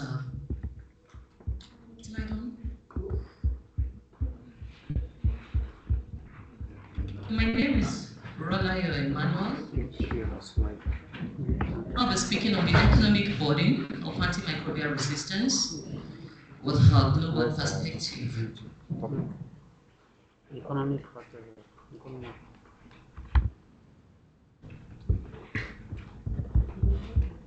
Like other presenters, presenters have laid a comprehensive foundation, and they have made the work so easy for me.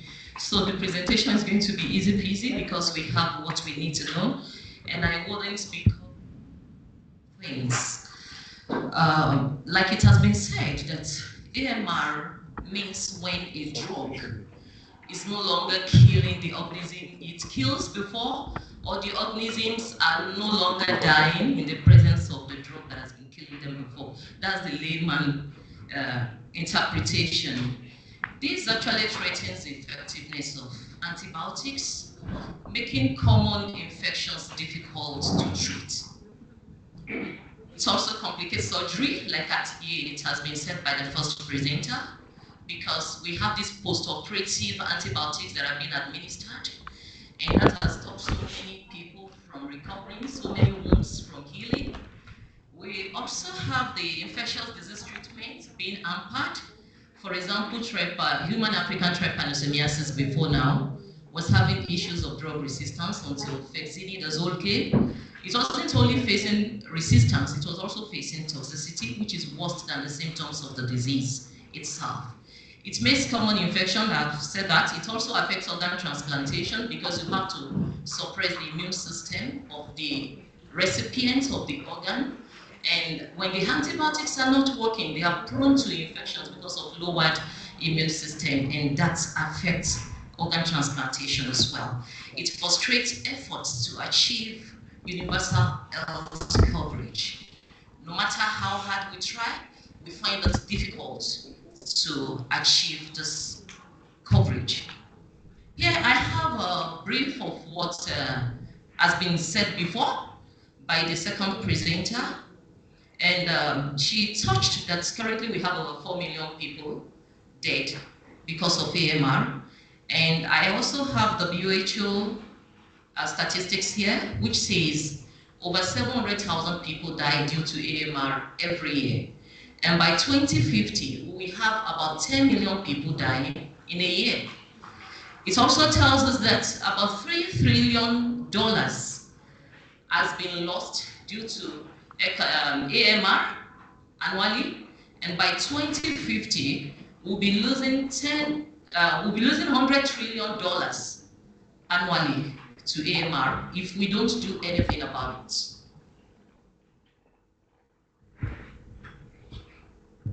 Going through the direct economic cost, I won't call it loss because it's a benefit to some other people, especially the companies producing the antibiotics. You keep using more and they are getting something. So it is direct economic cost, I'll be saying, of AMR.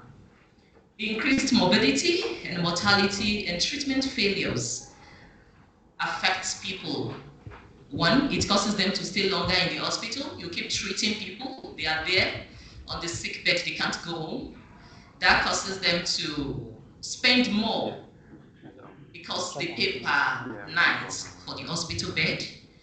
Also, they have to use more expensive drugs. And some of those drugs, you have to consider bringing them into the country because some of them are not readily available on the shelf because they are not commonly used. And when you know what the Forex is talking about, you know what it takes to treat an African, a Nigerian, let me say Nigerian, with drugs that you have to buy in dollars, ship in dollars, and that will cost. Also, intensive care due to resistant infection is expensive. If you have ever had a patient in ICU before because of treatment failure, you know what it costs to have all the life support system to keep them.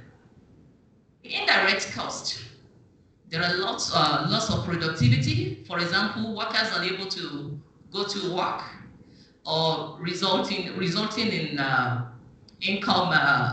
income productivity. Like in my office, you ask someone today, they tell you I have malaria, I can't come to work, and surely they are very sick. Then the following week, they tell you I have typhoid, I was just tooling, I couldn't come, I'm very sick.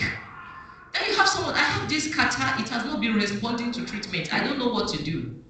If you count the number of days those people miss off work in a year, and you convert it using basic statistics to cost, know what we are losing economically due to ill health in organizations, in offices.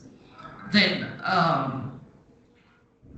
another thing is family care for infected individuals, resulting in economic strain. If a mother has a child that is experiencing antibiotic treatment failure in the hospital, she will not be able to go to work. She will have to sit down there, she will have to shut it down. That is another indirect economic cost from here. There is school children that are unable to attend classes. Some of them, because the treatment is so recalcitrant and not going, they will have to drop out of school and stay at home. This is also affecting the number of people that are employable in the future. Impact on development. AMR hampers efforts to reduce poverty and achieve sustainable development goal. I'll be talking a lot about the sustainable development goal, measuring the impact of AMR on development, because in my office I'm the desk officer for sustainable development goal impact assessment.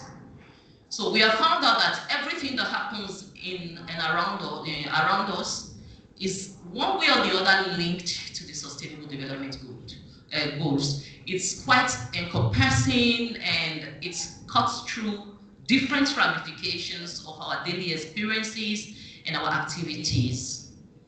The SDGs is concerned about health and well-being, poverty reduction, food security, environment, and economic growth.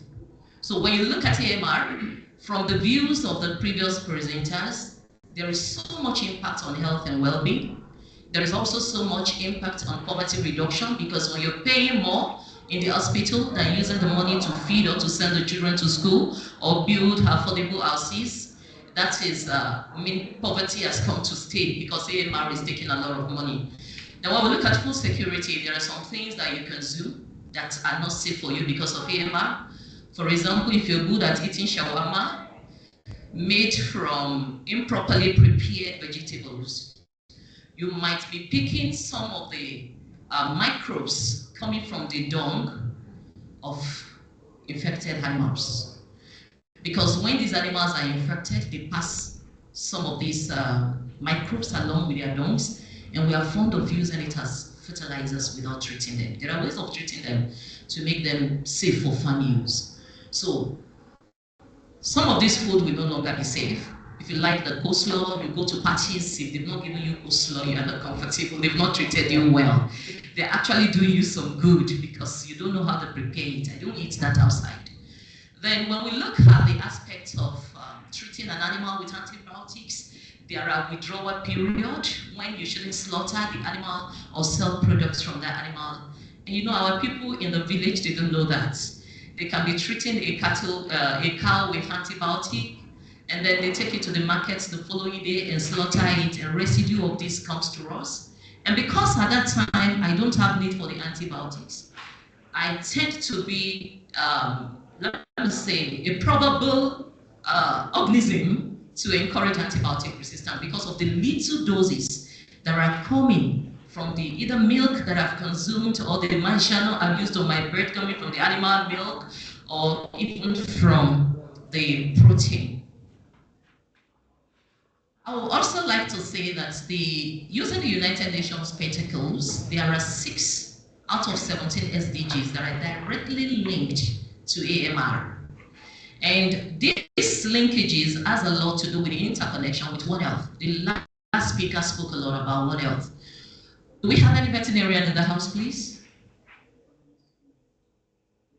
Do we have any environmental manager here?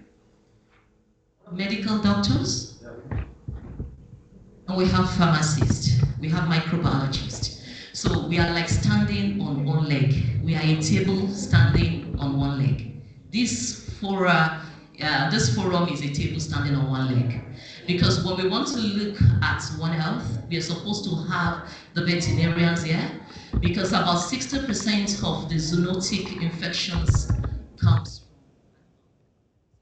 from the organisms that infect humans are of zoonotic origin. Let me put it that way. So when we're talking about AMR, 60% of AMR problems could actually be of zoonotic.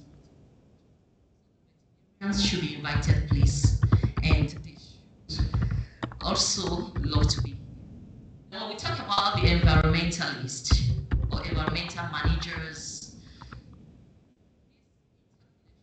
in the environment, I've talked about the animal dung. How is this discarded in the environment? So there is a lot to do with One Health. And this is a relationship between the World Health Organization, the World Organization for Animal Health, the United Nations Environmental Program, the Food and Agriculture Organization. And this four has to do with well-being, with health, human and animals, safe environment for everyone, and also food security. Security is not about you eating one loaf of bread and being able to eat 2 loaves tomorrow. It has to do with how safe, not the quantity, the quality and the safety of what you are ingesting. Also, I'll be touching on the WASH framework. That is water, sanitation, and hygiene. The first presenter talked about, the keynote speaker talked about not touching the walls in the hospitals, not sitting on the hospital bed, using your hand sanitizers. These are very, very important. And this has a lot to do with the WASH framework. Also, how do we discard waste at home? You know, from you being infected by a microbe that has acquired AMR, and you defecate hopefully, little particles raised by dust could pick those organisms on somebody's food, on somebody's toiletries, on somebody's, you know, somehow, somebody can ingest what comes out of you. How do we discard sewage at home? How do we discard excreta? Do we still practice open defecation? So all this comes under the WASH framework that also has a lot to do with AMR spread. The first SDG I'll be talking about. The first SDG I'll be talking about is the SDG 1, which has to do with ending poverty in all forms, in all its forms and everywhere. High cost of treatment and of chronic infection will impoverish millions of people. Will be impoverished because of this high cost of antibiotics. The cheaper ones are no longer working. We have to go for the more expensive one. By the time those ones stop working, we have to start shipping in antibiotics because there is a payment that is in need of it. Also, WHO has estimated that an additional 28.3 million people could be pushed to extreme poverty by 2050.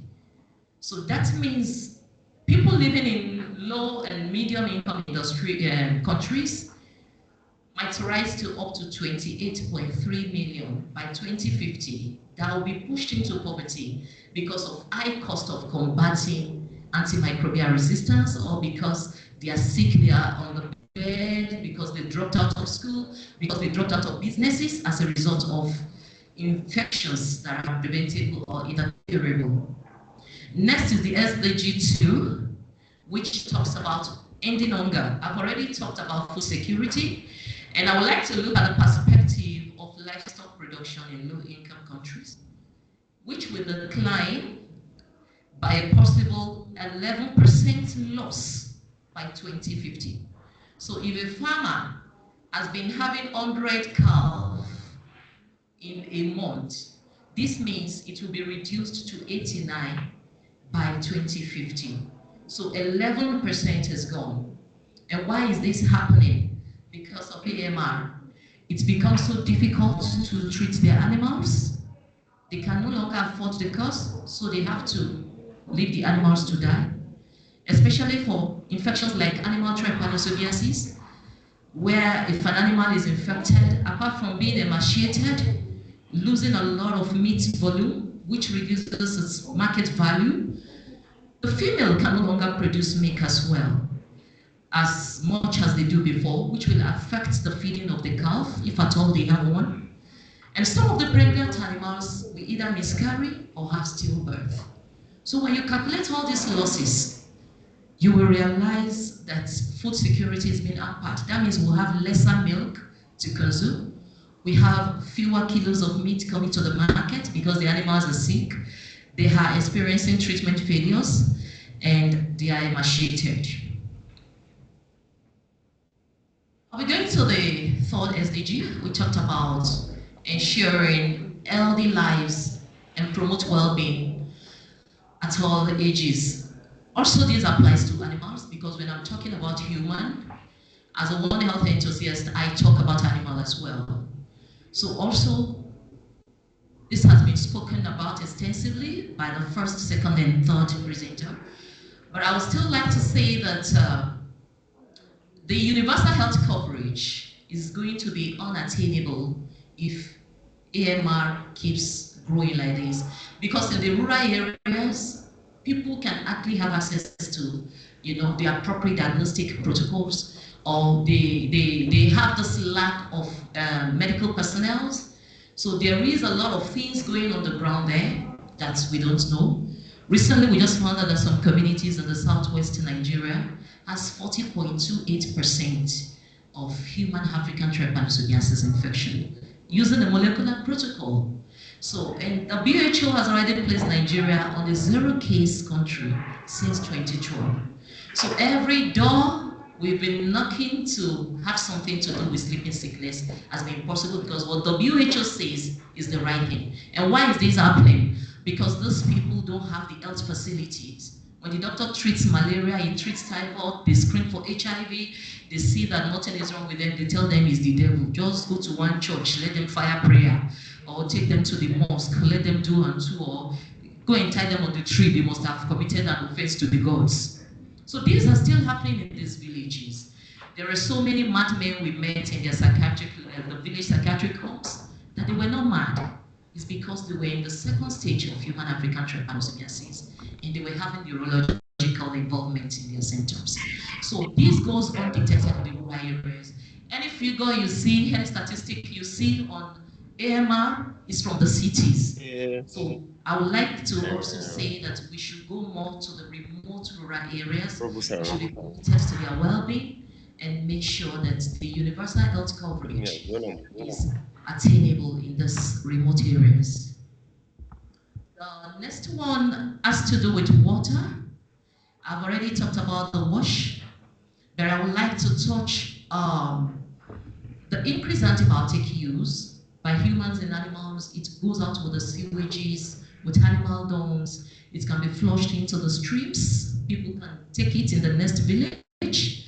Maybe somebody pulled here, it goes to the next village. Those people take some parts of, little dose of the antibiotics that has been excreted, or that comes from the sewage and leaks into the well and all those things. Even the organisms itself can find their way to other villages for people to ingest. So these are areas that we are looking at under the SDG. And for this to be combated, its economic effect is that it has to increase the cost of water treatment. So when you look at our water treatment facilities, they don't have the facility for testing for residual drugs in water. They remove the microbial content, the solid particles, the soluble ones and wherever, but they don't do. I've not seen anything on testing water for residual antimicrobials.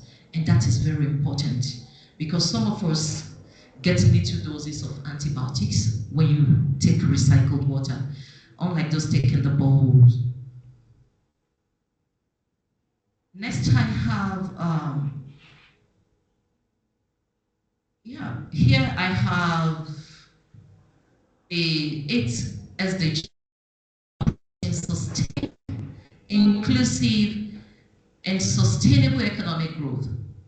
I've talked about the losses in agriculture, when a farmer loses his animal, when even domestically at home, there are times you find your dogs because of treatment failure, you find your goats dead because of treatment failure.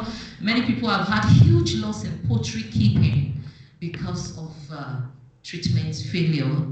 And these are part of what I put under the sustainable economic growth for the 8th SDG.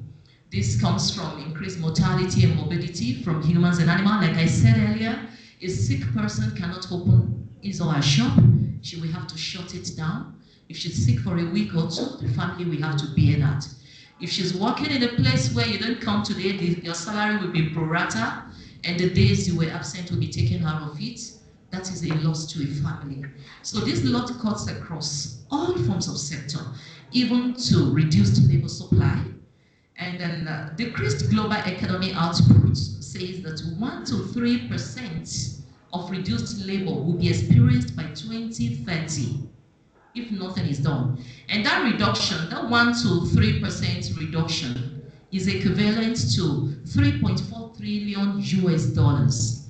So if there is drop out of 100 people, 1 to 3 will not be able to go to work globally. And when you calculate that per annum, you will have it that the whole world is losing $3.4 trillion in a year. And that is huge. This talks about the ensuring sustainable consumption and production patterns. I've already talked about that. One, water pollution. I've talked about that. Other presenters too touched it. The water pollution issue talks about entails antimicrobial compounds seeping into the waterways, the wells, even some of the boreholes that are not quite from the stone crust might also be carrying some of these residual antimicrobials. And their metabolites can be found in wastewaters. So in wastewaters, like some of these antimicrobial factories, industries, the third presenter talked about that how do they discard their waste? Even in the laboratories, we work on antimicrobial susceptibility testing. How do you discard your wastewater? How do you discard the media? Do you throw it in a system that connects with streams that people are drinking in other places? Or do you have appropriate waste treatment plants in place to curb this? Also, this can trigger high blood concentration of antibiotics among water users. That is all we have been saying. You discard sewage anyhow, you discard laboratory waste anyhow. You can have some of these residues in form of drug residues or resistant microbes seeping into waterways, causing more havoc and more economic loss in other places, or in countries where they do water treatment, they will have to do specialized treatment for such water to remove the drug residue or get rid of the microbes. The 17th SDG caps it all. Like we know that all the SDGs are interconnected, none stands alone, and this has to do with collaboration and partnership, which is needed to combat this. And that fosters a bond between the veterinarian, like I said, those in the veterinary sector, those in the medical sector, those in the pharmaceutical sector, the environmental sector, the food production sector, the livestock keeping, everybody must come together. We have to stop working in silos, break this barrier, and bring in the bridge of One Health and the WASH, which opens the door for intersectoral collaborations on infectious disease control. All levels of governance also experience one loss or the other. When you look at the local governments, they also spend more on antibiotics because they want to ensure the universal health coverage. When you look at the state government, they have to deploy more people to the field for surveillance of AMR and all those stuff. And when you look at the national too, they have a body on how to handle surveillance, how to handle the control, how to handle drug discovery projects. For example, in my organization, we have been using common techniques, microscopy to screen in the field. But now we felt, okay, we shouldn't just only bring a primer that will tell me this person has sleeping sickness. I should be able to go further to genomic surveillance and know what strain is this, because we're experiencing unusual latency in the field, and I should be able to tell, is this susceptible to the common drugs used for the treatment? For example, in animals, we have experienced treatment failure, especially in Oyo State. I'm sorry to mention that. We have experienced a lot of trypanocidal treatment failure in animals, and we just keep quiet. And recently, I found out that why did we keep quiet? I realized that it's the cost of detecting this resistant DNA in the trypanosome isolate. By the time I go to the field, Professor Bruce can say a lot about this. I'll have to get the blood from the animal, try to culture the trypanosome in an animal, bring it down to the office, make sure that I pet that rat or that mice, like my baby, like my premature baby, and feed it well so that it won't die, and be watching for trypanosome to come up. There are times you have to go 3-4 times before you can have an isolate. Then you have to start thinking of, can my salary cover the primers? Can my salary get me the, you have to think of all these. And that also takes us back to collaboration. I found that my organization cannot do it alone. And currently we're already knocking doors and partnering with an agency that has to do with genomic surveillance. And we're having a green light on that. So we can't do it alone. We need to collaborate, and that is all about the SDG 7. Also, the relevant sector needs to come together and bring their findings. Don't just publish your own finding, harmonize all your findings. The Bureau of Statistics currently have this SDG indicators that can help all sectors harmonize their findings in the field during their surveillance. Like the keynote speaker said, in the hospitals, what they are experiencing. If they have the SDGs text there, all these things will be incorporated into the SDG achievements or progress assessment. And all of us, we have to that, the health, the veterinarian will bring theirs, the plant breeders will bring theirs, the food vendors will bring theirs. All this cross-sectoral, intersectoral collaboration is going to help us to have a comprehensive data so that we can actually combat AMR successfully. Like I've already dwelt on the agriculture aspect. I've talked about antibiotics were widely used by livestock producers. Some of them feel even if the animal is not sick, just treat the animal. And when you do that, especially for trypanosomiasis, the FAO tells us that about 35 to 50 million doses of trypanosides are being used annually. And a dose is about $1 worth.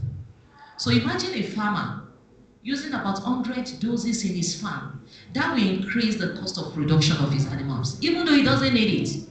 Some of us do it in the poultry too. I was guilty of that before I became born again about 10 years. I give antibiotics to my birds because I don't want them to come down with any infection. Their layers is better. And these are not prophylactic drugs. These are core antibiotic drugs, but I'll just give it to them. I don't take anything for granted, I don't worry. So I have, in one way or the other, contributed to that. I'm very sorry to those affected, and I've repented. And I won't do that again. But in the animal sector, we have people do that, especially the herdsmen. They don't want to lose a cattle, they just bomb them with drugs and drugs and drugs and drugs. And that increases the cost of production of animal. And when they bring the meat to the market, they tell you a kilo is also how much now, a liter of milk is so, a liter of yogurt is this and that.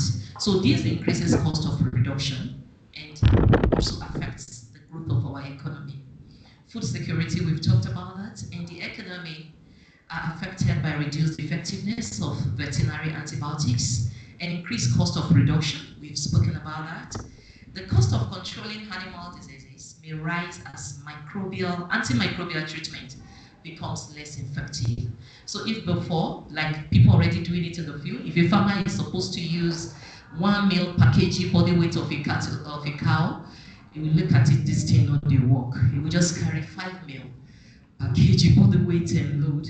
And by the time he sits to calculate how much it costed to raise the animal, it increases the market price. And these are the economic losses we are talking about.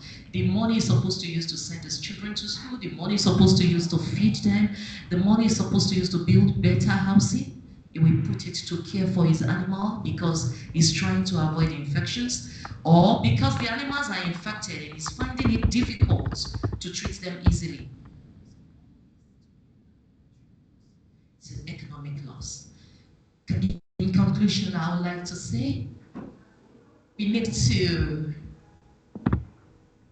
educate each other, and that is why we are here. And I've seen that we have a lot of intellectuals in the house, like the professor in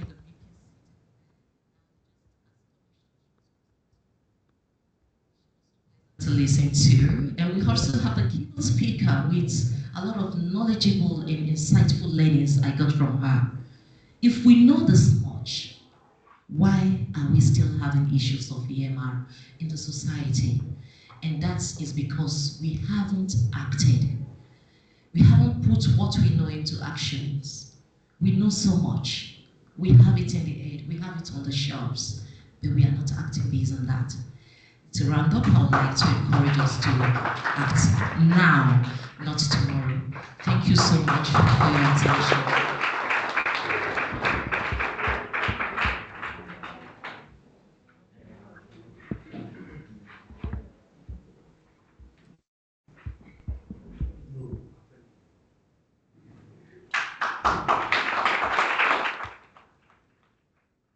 Thank you so much.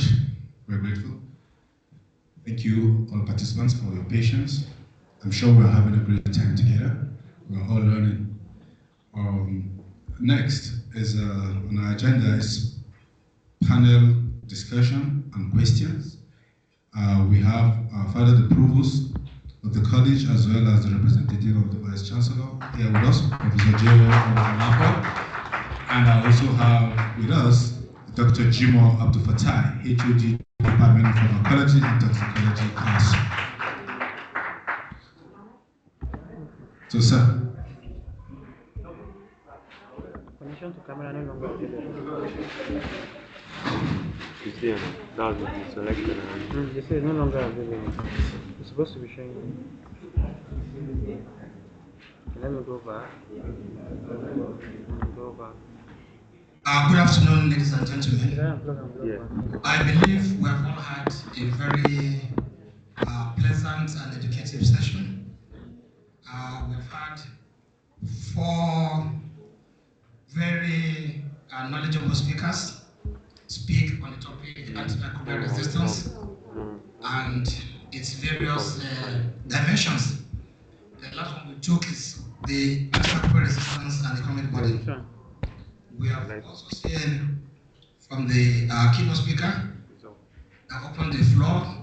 She started by introducing the topic, antimicrobial resistance, what it is, what are the causes, and what are the things we can do to mitigate the effects of this antimicrobial resistance.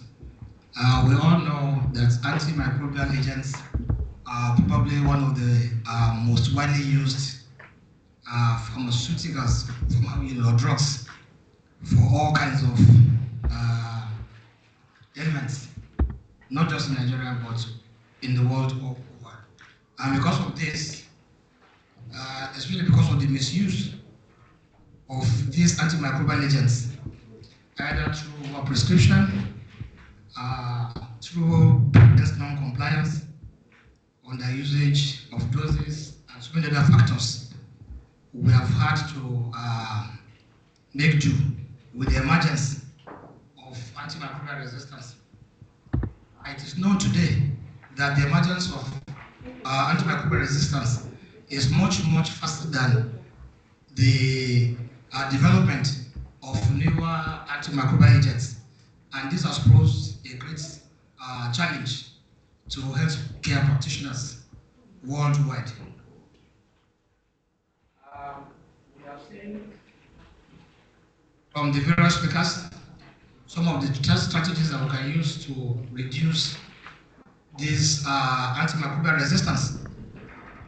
Some of them include traditional methods and also the non-traditional methods. Because the traditional methods include things like one, appropriate diagnosis, because we know that maybe because of pressure from patients, and again, the workload that the clinicians have is normally very high. We all know the doctor-patient ratio in Nigeria is very low. If you see the volume of patients in the hospitals requiring the attention of doctors, you will appreciate this pressure. And of course, patients that are sick will want to get quick recovery. We know that the best way to use antibiotics is to have first accurate diagnosis, you have cultural sensitivity testing so that you can have good selection of drugs. When we treat empirically, the usual practice is to go for the broad spectrum antibiotics. and these are supposed to be reserved drugs. But because you don't have information on the causative microorganisms, you want to assume that if you give a broad-spectrum antibiotic, it will cover both gram-negative and gram-positive, and possibly even the resistance strains. And by this, you may be encouraging the development of resistance if the causative agent is not sensitive to it. These microorganisms are like humans. Just as we want to survive, they also want to survive. So it's a battle between us and them. So any misuse of antimicrobial agents is one of the key factors that lead to the development of resistance by microorganisms. And we know that once resistance develops, it becomes more difficult to treat these organisms and also more expensive because you now have to go for a more potent antimicrobial agents, which in most cases are more expensive. And we also know that in treating patients, cost is also a factor, especially in low and medium income developing countries where poverty is very high. For example, in Nigeria, it is said that we have over 70% of our population that are living below poverty line. And poverty line has been defined by the United Nations as earning less than $1.5 per day. If you translate that to Naira today, it's just about 3,000 Naira per day. And even that is more than our minimum wage of 70,000 Naira. The minimum wage today is just about $1 or $1.2 per day. So you can see we have maybe close to 150 million people in Nigeria who are living below poverty. And most of these people that are living below poverty are normally the people that are exposed to infectious diseases because one, the literacy level is low, the awareness about diseases is low because in educated populations, just like the speakers have said, we are very conscious of our health.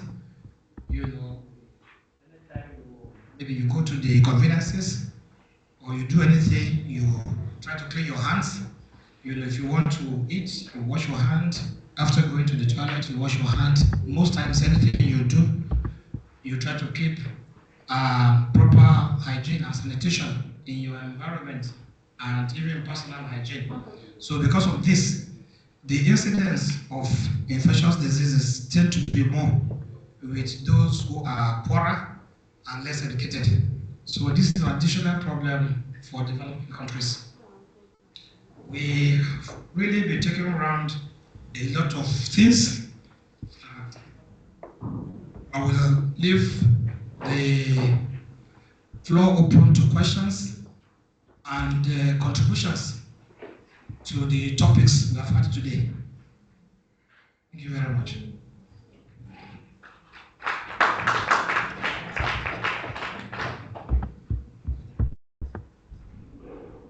Distinguished ladies and gentlemen, thank you very much for gracing this occasion. This is an opener for this center, and I am grateful for the invitation given to me by Prof. here. As the Director of University Health Services, I've realized that most of the hospitals around do not have any antibiotic policy. We work based on the fact that we are using the empirical process. The person comes sick, and most times, when there is the need to give the antibiotic, sometimes you are actually compelled to start an antibiotic based on your empirical experiences as far as the environment is concerned. It happens and all across. Sometimes that 48 hours you need to wait can lead to actually an overwhelming sepsis. You can have multiple organ dysfunction syndrome, and if you don't take care, the patient dies. So that waiting period, there must be something that can be done there. And it is the empirical that we all use. This is the truth about most of the sub-Saharan African hospitals where we work. So what do you do in this kind of respect? Are you going to wait, cross your finger, or are you going to hazard using the empirical process in order to, and in most instances when you use the empirical processes, you find out that the patient does well in more than 60% of the instances. But in the background of that, you must also have to take the step to do the actual investigation to find out whether what you are using is efficacious or it is not.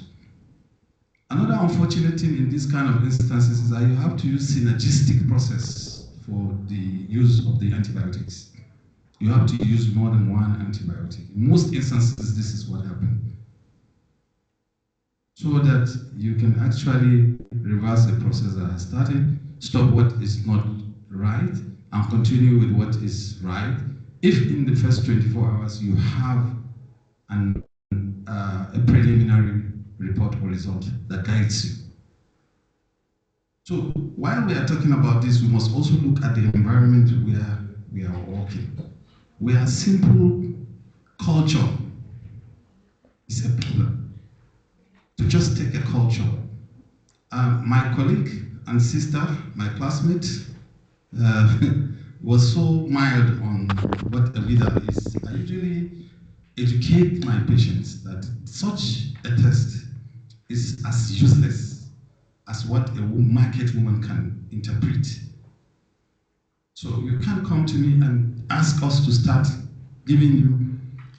They emphasize, the patient emphasizes that he has typhoid fever. And so you have to emphasize to the patient that who is the doctor? If you want me to do VIDA, who is going to interpret the VIDA result for you? So like it has been said that it has to be a synergistic, multi-sectoral approach. Your laboratory technician and scientist must be able to understand your own direction in the treatment. When I arrived here, there was no room for culture. And I said, no, culture is something that can be done in castle. So we set up a microbiology, separate microbiology laboratory. Within the first 6 months, we can be guided. So it's not a problem. Sometimes we don't take the step to actually do it. So I don't do VIDA. I told them, we have stopped buying VIDA kit. Yeah. It's not me who will do VIDA for you. Why should I do VIDA? I have a full blood count machine that can guide me. If there is substance, you see neutrophils high, and then you begin to think that yes, in the background there is something going on. Ask for culture, blood, stool, or urine, as the case may be, whether it's the first week, second week, or third week. So where do we throw away all these lessons that we learned clinically from our teachers? If it is typhoid fever, the clinical presentation will guide you. We are not the white people that you begin to look for the rose spots on the skin. Lymphadenopathy is one common cardinal diagnostic process. Have you checked for lymph nodes? If it is the fever you are talking about, is it a step ladder rise in the fever? Is it 38.5, 39, 39.5, 40? Is it rising that way? Do you have that step ladder rise for you to say that you are suspecting typhoid fever? Have you checked the pulse? Have you checked the pulse and compare the pulse with the blood pressure? In people who have typhoid fever, you find out that you have a high pulse, low blood pressure. That's what we were taught in medical school, and that's what's in the book. When you just sit down, you look at it, say, God, 360, very high typhoid fever. What nonsense. So, did you try, even if you are using the VIDA, you compare. You are not using one. You are using a rise in the titer. Okay? You have 1 in 20 or 40. You have 80. You have 160. You have 320. Then you begin to suspect. You don't just use one and begin to shout in high places that this one has very high typhoid fever. And you have, if you are my technician or you are my scientist, they understand my countenance. If a patient comes there talking to me, that I will go back straight and call that man and give the person, the two of them, lesson to understand.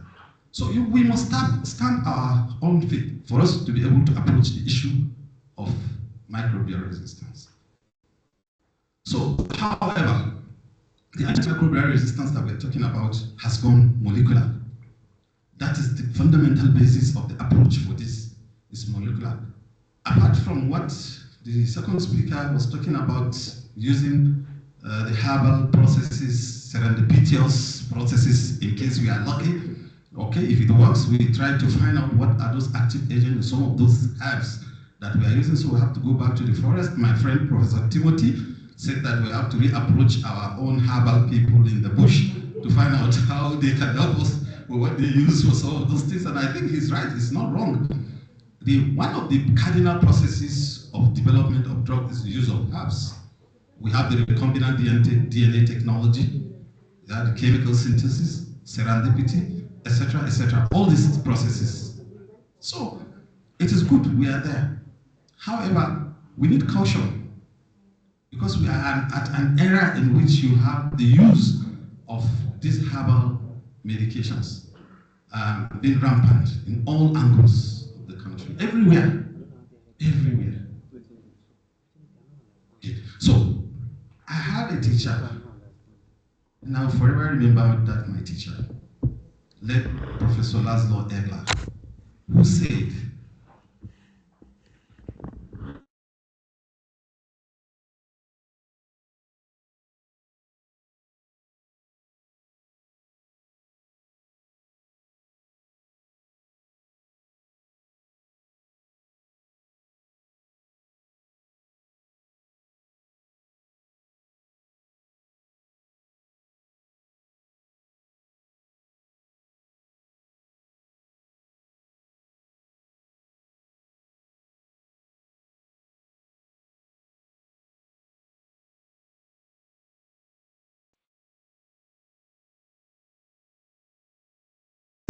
between that time and until 4, when we'll continue with another.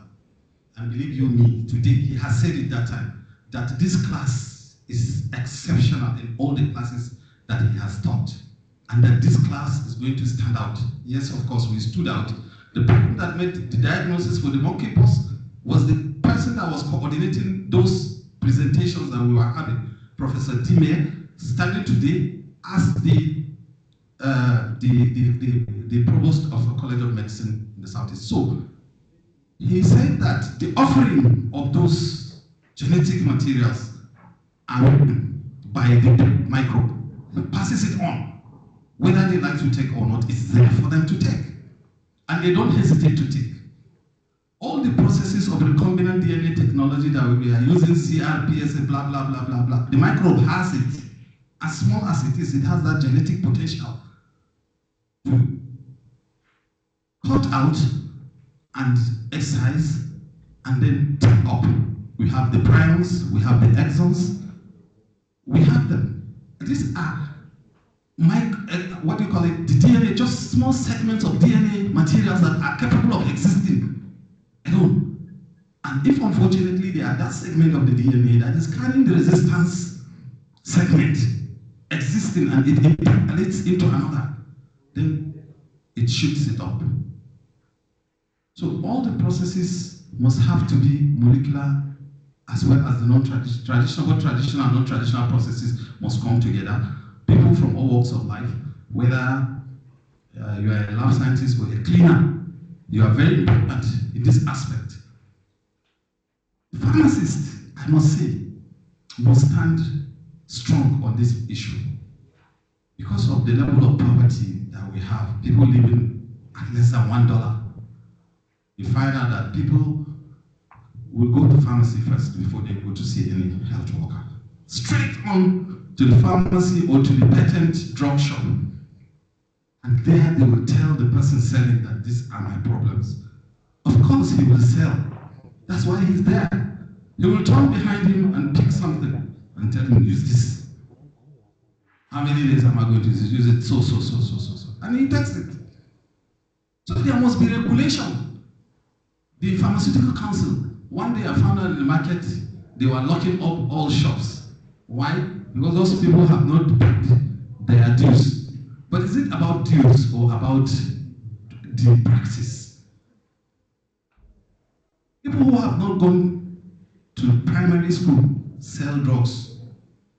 And all forms of drugs, there is no restriction. So the council must stand strong and firm to ensure that people who are dispensing these drugs are dispensing drugs that are only over-the-counter drugs, not any kind of drug. Any type of drug you need, you just go to the market, you get it. And these are people who have no knowledge. All they know is that it's a very strong one. They have Baba and Karemi. If they give you Baba, also. If they give you Baba, it's the one that is the highest cost. If they give you Karemi, it's the one that is of low cost. So we must put our heads together to try and prevent all these things. So it's a multi-sectoral issue. Thank you very much. I was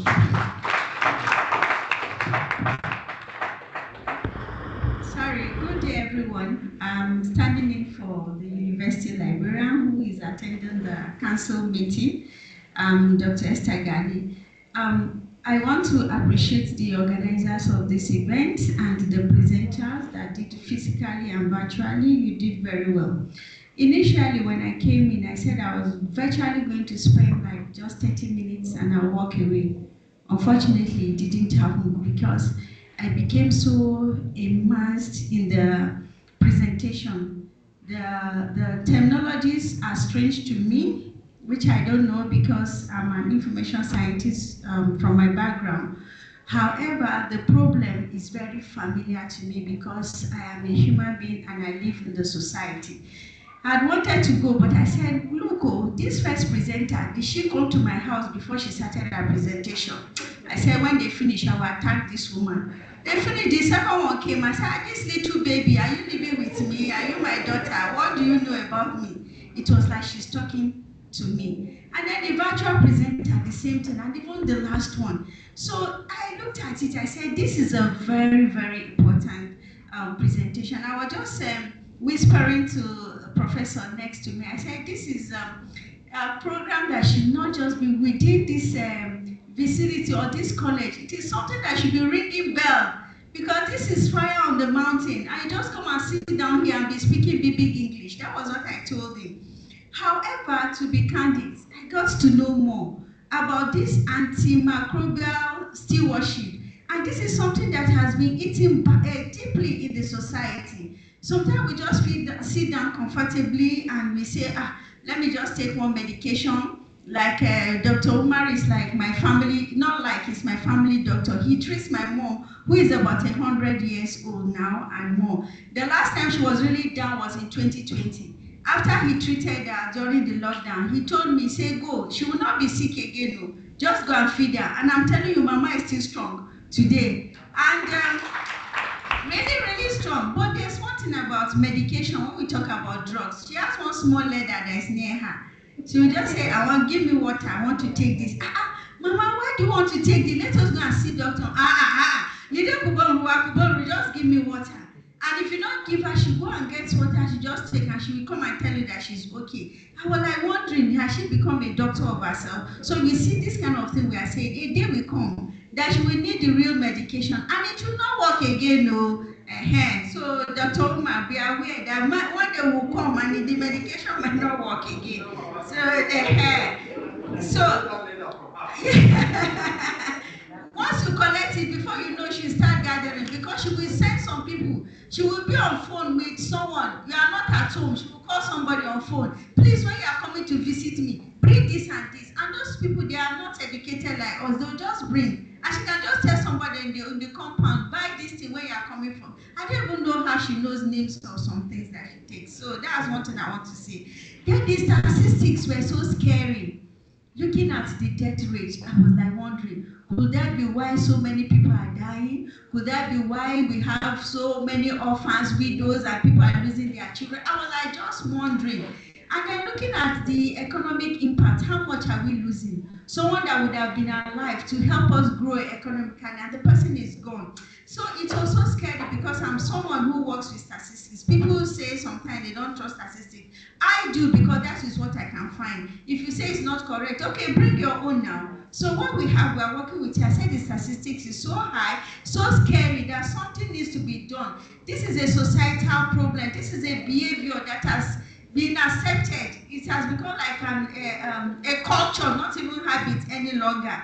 And so we need to work towards it. And even the educated people, again, there's this problem of digital technology. People just sit down, MTech, they have one software in their handset or their Apple, they just do things, and it's not, to me, it's not guaranteed. For a human being to treat is different from a technology, because technology, AIs, do not have human feelings, and they might not be able to give you the best that, but some people argue it and say they will give best, they are even better now that we are talking about virtual reality, because someone who is into technology, like in library science or information tech, we see a lot of technologies that do surgery, they begin to take away the job of the medical doctors. And so practitioners like you need to stand your ground, because this technology, no matter what they do, it is a human being that creates that technology. So you should be able to control that technology, not that the society will, adopt that technology, and at the end of the day is to our detriment. And I saw some of the presenters talk briefly but not in depth towards this technology.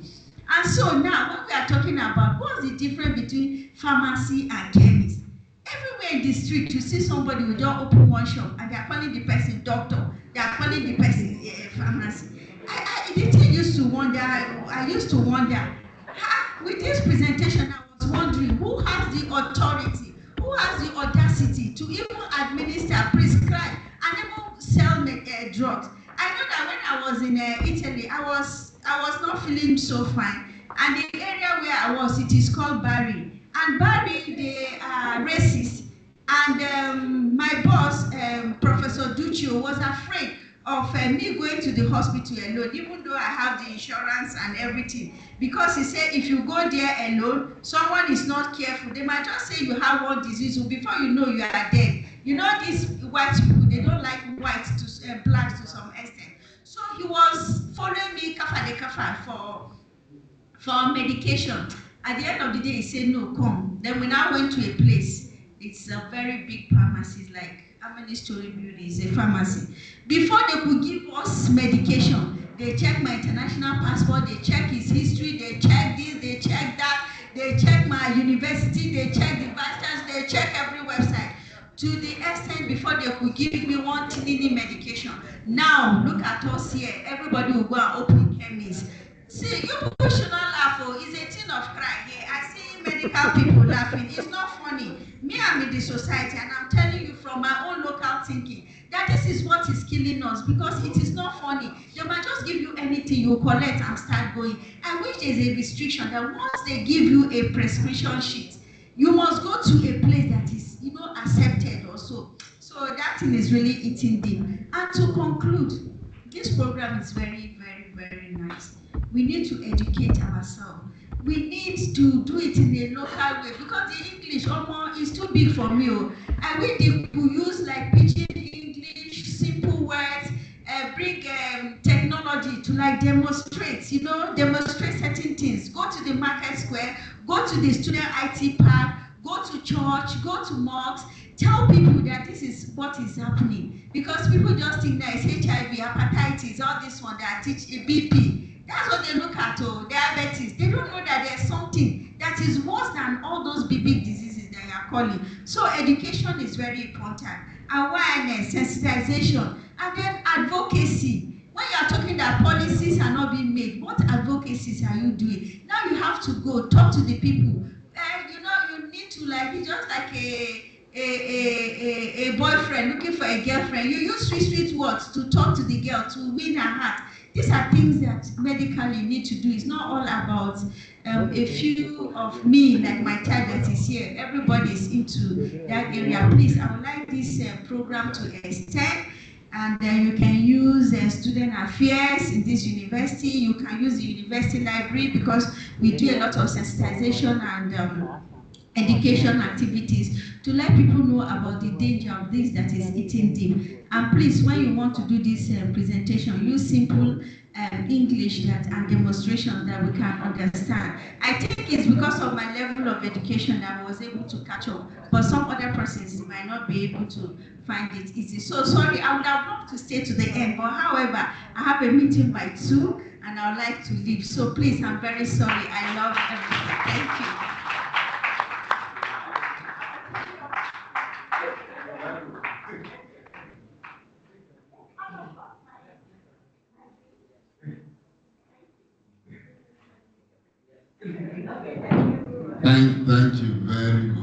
want to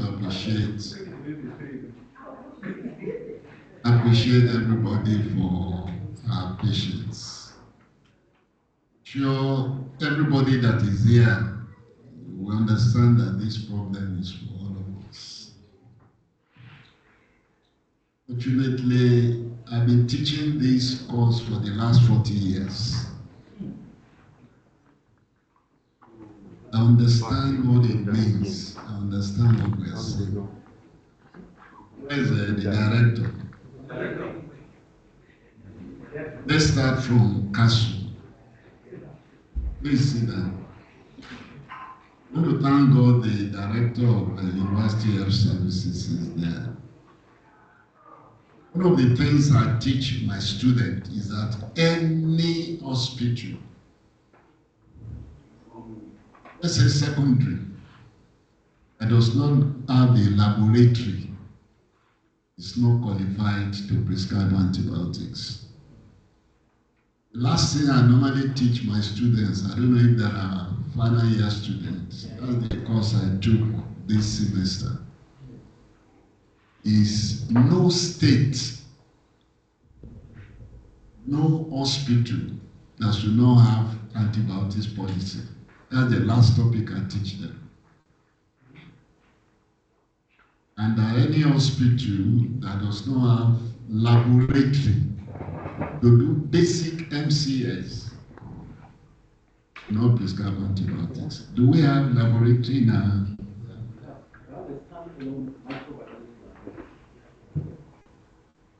Or if you don't have here today,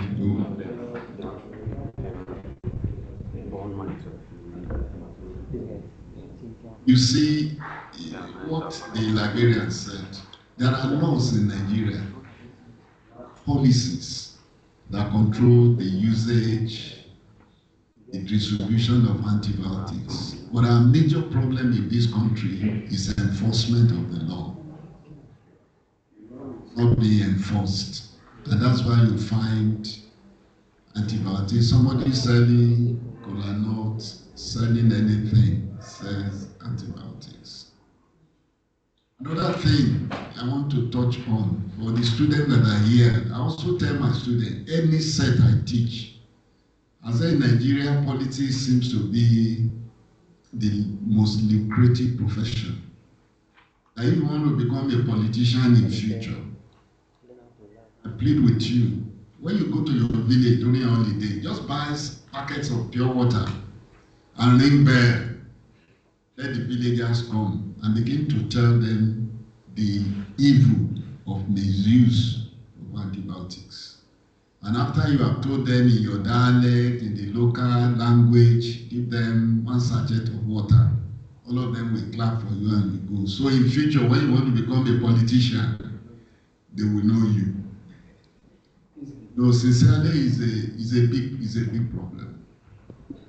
I want to plead with all of us. We can't repeat what has been said, but I want to plead with all of us.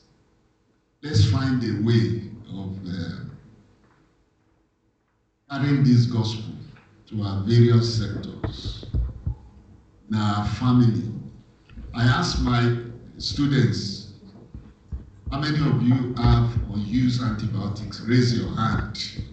That you are pharmacists now, you are 500. You're already a pharmacy or you are all pharmacists. Raise your hand. And you find more than 80% of them raising their hands. And I said, can you see that you are contributing to AMR? How many of you normally give your unused tablets, capsules to your friends? You see a number of people raising their hands. These are some of the problems that we have. We don't take it serious. I said something when I was representing the Vice Chancellor. A lot of people die, we think is as a result of witchcraft. And sincerely it's not. It's as a result of AMR. To thank the center, you have been advised, don't stay in the university environment. Try and look for local people able to help us translate this message to local people in the market. take permission even from the state government. They send you to all the 3 senatorial districts of Kaduna State, so that this gospel, this message, can be passed. It's a serious problem. A very serious. I've seen people die because of antimicrobial resistance. A lot of people are dying. A lot. I want to thank the center again. I'm sure some of us have contributions and questions. If you can take those questions, all our guest speakers are around. Any question, any contribution, please let's see how many we have so that we know how to do it. 1, any other one, 2. Say contribution or question. Please, whoever. Let's see, let's take number first. Okay, 1, any other person there? Yes, sir. 2, 3, 4. Please, these 4 people. Okay. Hello. 1, this is 1, this is 1. 1, 2, again, 3, 4, 5, 6. Please let's make it very snappy and very fast. Good afternoon, my senior colleagues. I'm by name Hajar Subahari. I came from Primary Healthcare Department, Giwa Local Government, under the roof of Kaduna State Primary Healthcare Board. Though I saw this symposium post through my Kaduna State PSC tutors, Kaduna branch, I picked an interest that I must attend this symposium physically, not by joining the Zoom meeting. As I came here, I want to tell the events that this thing has impacted my knowledge in 3 or 4 aspects. One is personally, because as a clinician, I'm a facility manager or the OIC, heading the world health clinics, 1 PSC and other 5 health clinics or 6 that are under my control. What I wanted to do as soon as I get back to my wards is that first I will organize peer learning session that was usually used to be done at the beginning of every month. That is Monday. I will do step down personally, and I will make sure that I organize a sensitization meeting with my WDC so that we can go deep into the community and sensitize our people. Then another thing, to my own students, because I used to lecture on part-time basis at ABU Teaching Hospital under community CEBBIDOH training program. Now, presently, I'm handling environmental health.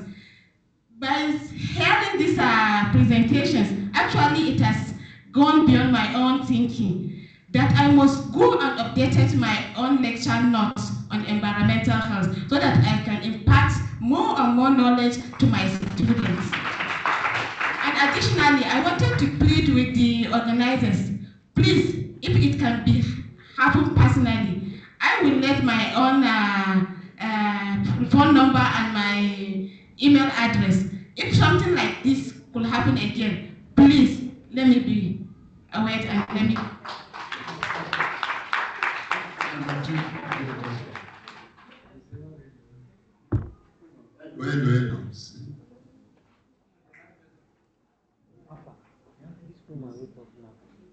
Said Muhammad from Department of Pure and Applied Chemistry. This lecture is quite interesting, and there is a point that I wanted more elaborations on. Mine is question. I need more elaboration about what makes this resistance of antimicrobial to be a global pandemic. So I need more elaborations about it. Please, who will take the Manga guest speaker? Please take note. Huh? Okay, please take the question. Go on. Let's pick all the questions. The question is this: why is antimicrobial resistance a pandemic issue? Let me Okay, go on. Okay, thank you very much for your insightful presentation. My name is Idris Numan Modibo, and I'm a student from the Faculty of Veterinary Medicine, Ahmadu Bello University. My question goes to the second presenter that talk about bacteriophage, which should serve as an agent that should be used to combat this superbug. So I think why shouldn't have us consider vaccinology? Because the bacteriophage is a virus that can attack bacteria, and I think from the history of antimicrobial resistance, I think it do exist before even the existence of Alexander Fleming. Because it's like just a competition between bacteria. Most of the bacteria release a substance to compete for resources. So that substance serves as a resistant gene. So please, my question is, how does this bacteriophage can be used to combat it? And why shouldn't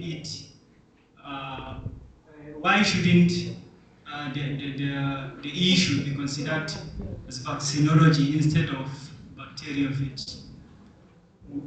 Okay, thank you. Number 4. Who is number 4? Come. Okay. Good afternoon, everyone. Permit me to stand on the existing protocol.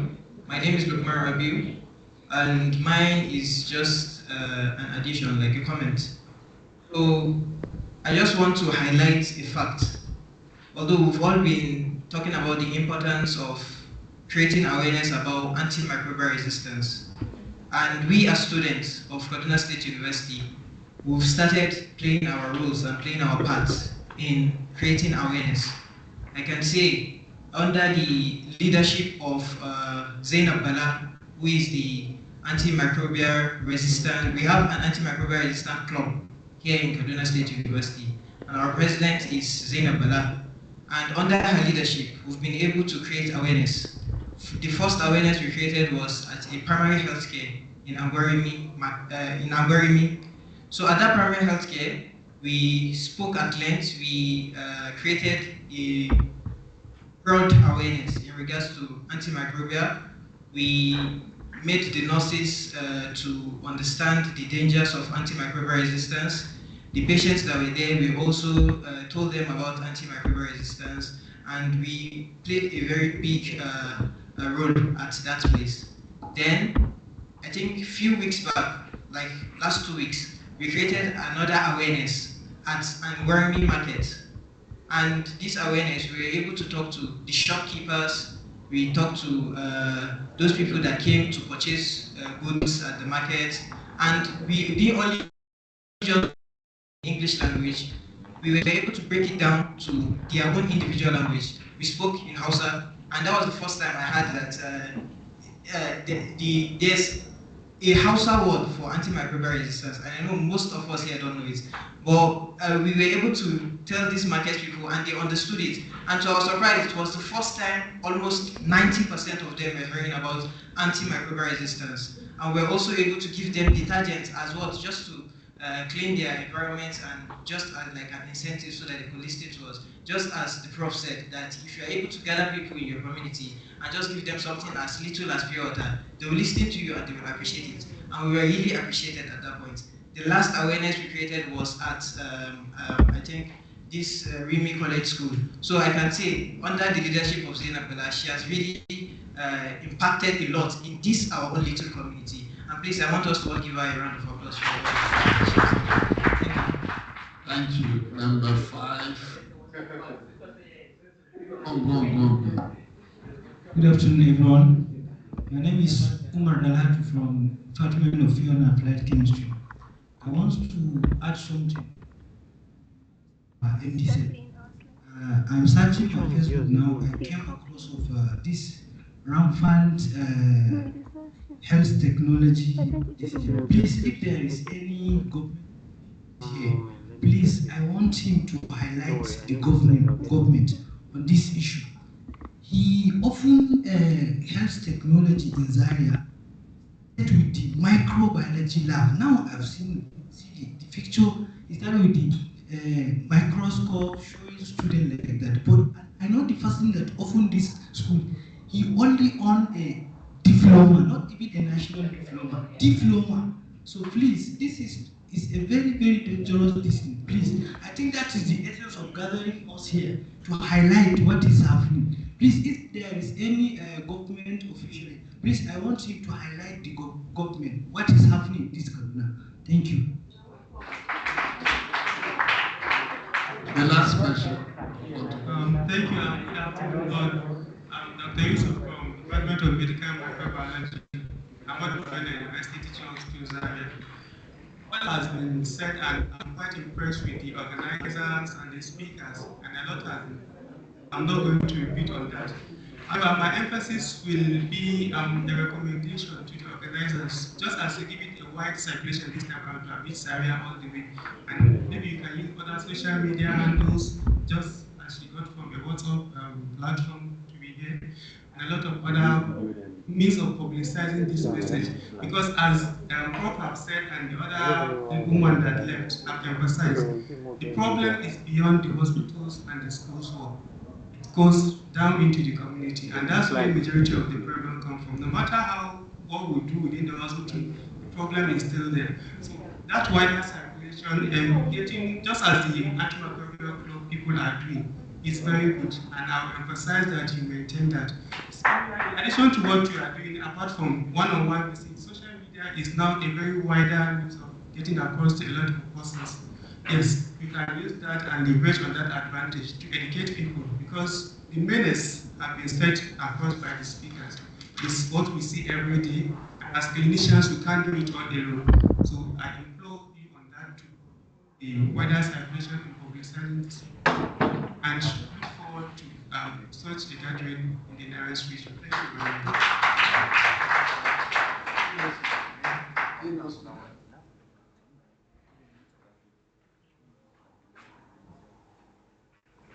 Yes, thank you very much for your question. You want to know the reason why antimicrobial resistance is referred to as a global pandemic. So there's the concept of endemic, epidemic, pandemic. Endemic is when you are noticing increases of particular places, limited to, let's say, a place like Kaduna North, Kafancha. This is almost always persistently there. You understand? Epidemic is when the spread increases. Instead of noticing it only in a particular place or a local government or a ward, it has spread to other parts of the state. In fact, it has jumped boundary a bit. It has gone into other states. Kenya is now saying, no, most of the time we're talking in terms of diseases. Okay? Then when you say pandemic, it means that it has even crossed international borderlines. Okay? It has spread from one country to another. So we're looking at this antimicrobial resistance as a health issue. It's not a disease per se, it's a health issue that affects so many nations and has jumped boundaries and has crossed. Initially, when they talk of antimicrobial resistance, it's just within, a health care facility. And so they bring in infection prevention and control, but it has jumped that. It has gone into the community, it has gone into agriculture, it has gone into so many other places. So because so many reports from different countries came all over. When the second presenter was presenting, she put up something. It's called the Global Antimicrobial Resistance, I think, surveillance system. Okay? It's a project initiated by the WHO to find out the use, misuse, resistance of antimicrobials in different nations. And quite a number of nations have, so they have ready data, and that's why it was declared as a pandemic. Thank you very much.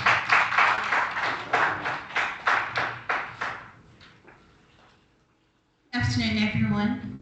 Thank you for asking this question. If you can think back to the slides, I think slide 33, you'll see that bacteriophage and then monoclonal antibodies were shown. And then one of the diagrams I showed, I said vaccinology to be used to combat antimicrobial resistance. What's vaccinology? Introducing the attenuated virus, or now in case of bacteria. Why I would choose bacteriophage over vaccinology is because it's direct acting. It can be strain specific, but for vaccinology, it will boost the immunity. It will help you to fight. Now, what if, I'm not saying for sure because I've not seen any case study, what if it overpowers the immunity because of other underlying sicknesses? Now, in the case of bacteriophage, it is strain specific and then it will interact molecularly, so you don't have any fear of would it not.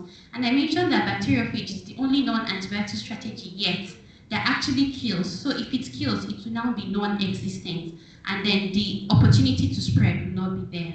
Thank you.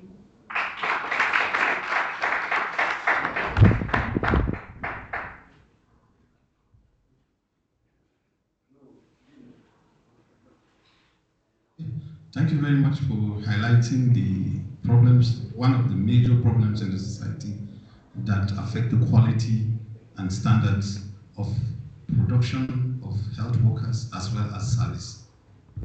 Of recent, you find out that there are a lot of rampant schools of health technology in every angle you go.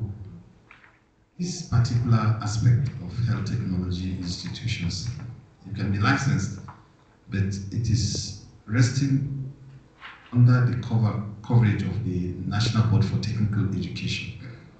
If one is not certified by all standards necessary to open one, it's definitely, certainly will be closed down. So be rest assured that if that place is not a standard place, NPTE will visit it, and there are a lot of other regulatory bodies, especially the laboratory technicians, they have their own board, medical lab scientists have their own board. So there is no way that person will scale through. Definitely when we visit him, and if he does not have or has not passed all the regulatory standards, it's definitely going to be closed. And be rest assured, they don't joke. I know. Yeah.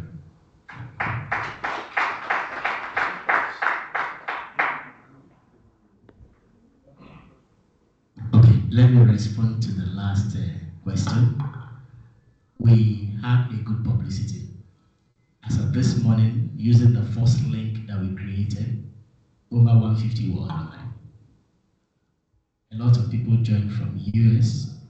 Even in Nigeria, this message was circulated in DIA, in Army, in police, in custom, and different forces were actually carried along.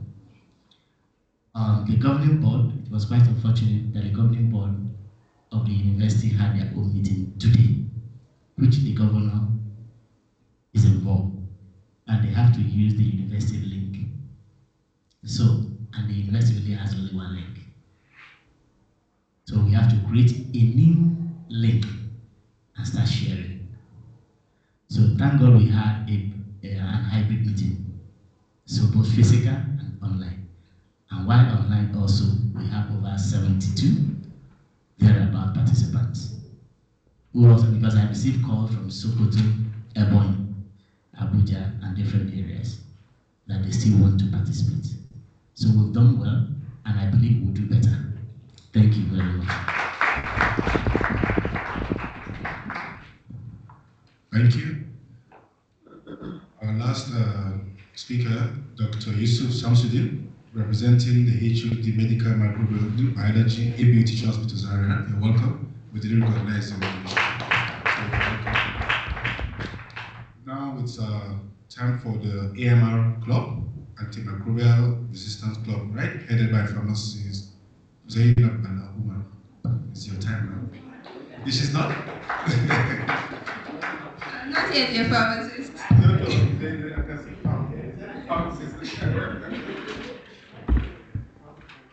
Kindly allow me to stand on existing protocols. Good afternoon, everyone.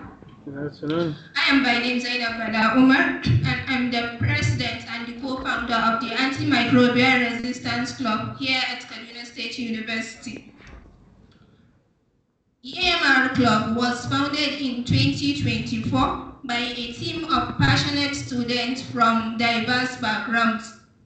A team of 4 students from sociology, computer science, and pharmacy came together to form the AMR Club. Today, I'm proud to say that we are among a network of 24 other AMR clubs spread across various universities in Nigeria. What makes our club here at Kaduna State University unique is the diversity. Composing of students from pharmacy, computer science, and sociology, we are able to bring science, technology, and the society together in the fight against antimicrobial resistance. Today, we have over 200 members across all faculties of Kaduna State Universities, the humanities, science, arts, science, and the medical fields.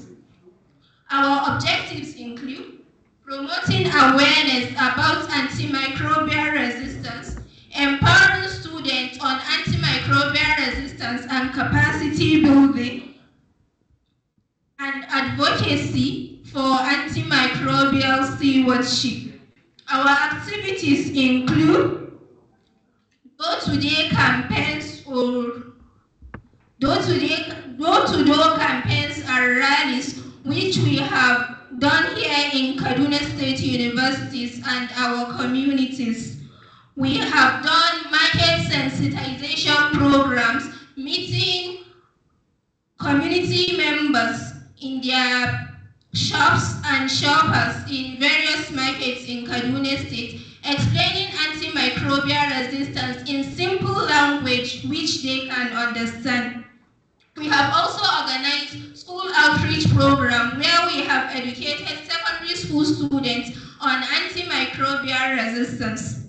We've also conducted AMR-themed radio programs, both in English and the most common local language here in Kaduna State, which is the Hausa language, and we have received a lot of feedbacks on the impact of our programs.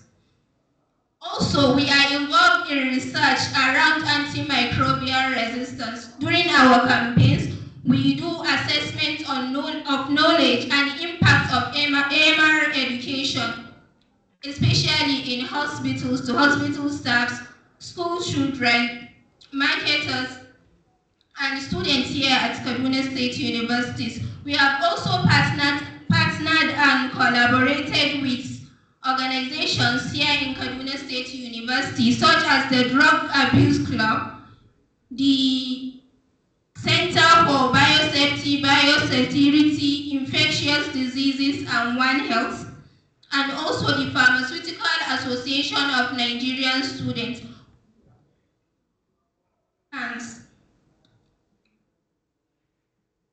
We don't have much time, so in conclusion, all I want to say is, regardless of your field of expertise, everyone have a duty in antimicrobial stewardship.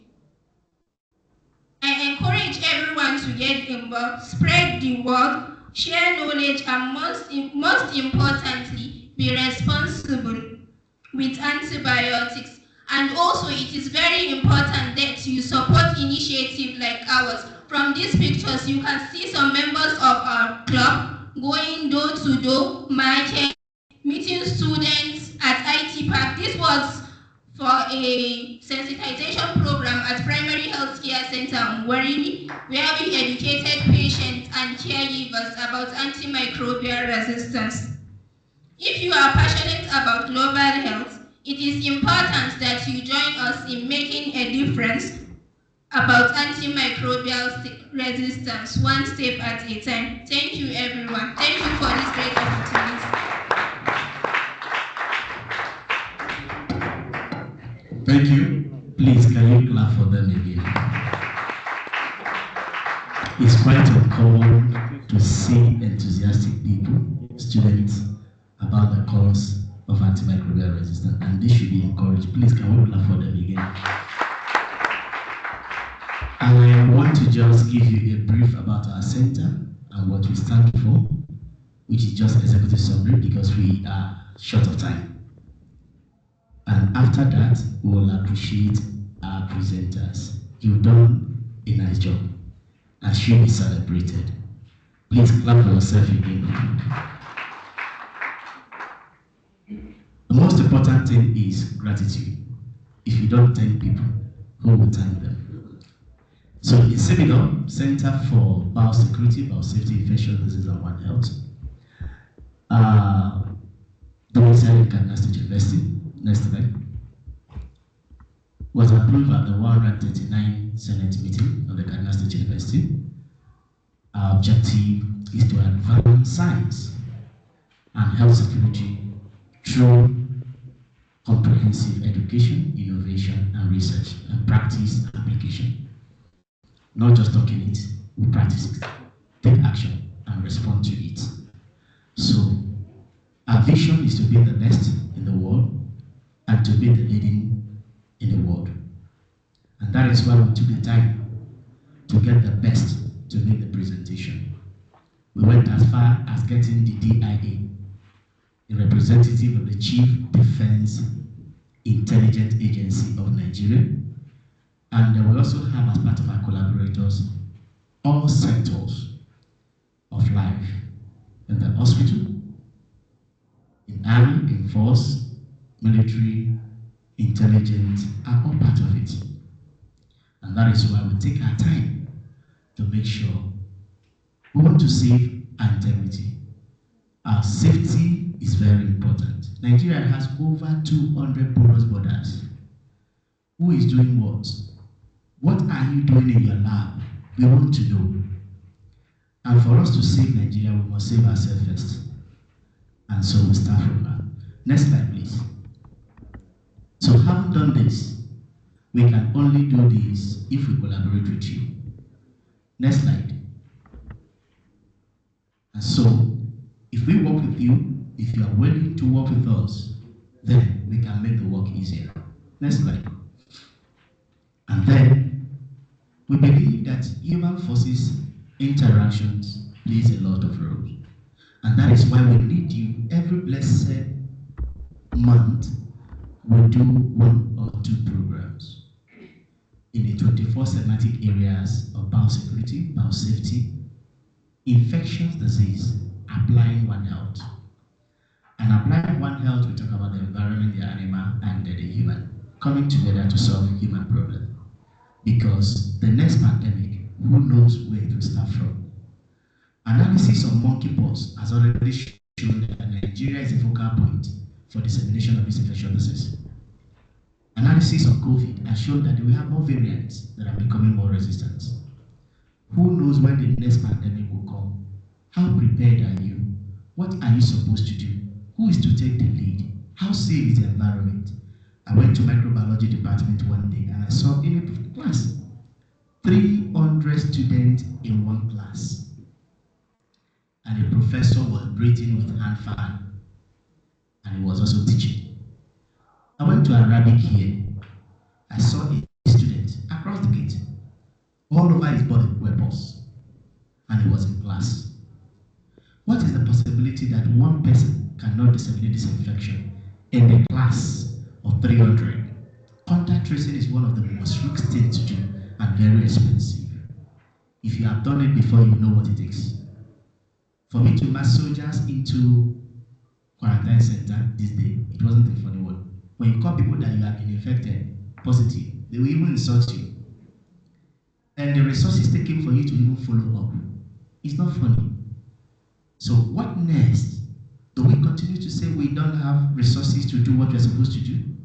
No, we must take action. Next slide. So we've done a lot of collaboration. We were in NBMA, we were in NAFDA, we were in NCDC. We are also making collaboration with DIA, we are making collaboration with ARMY on different areas so that we can take the lead in the little place we find ourselves. Next slide.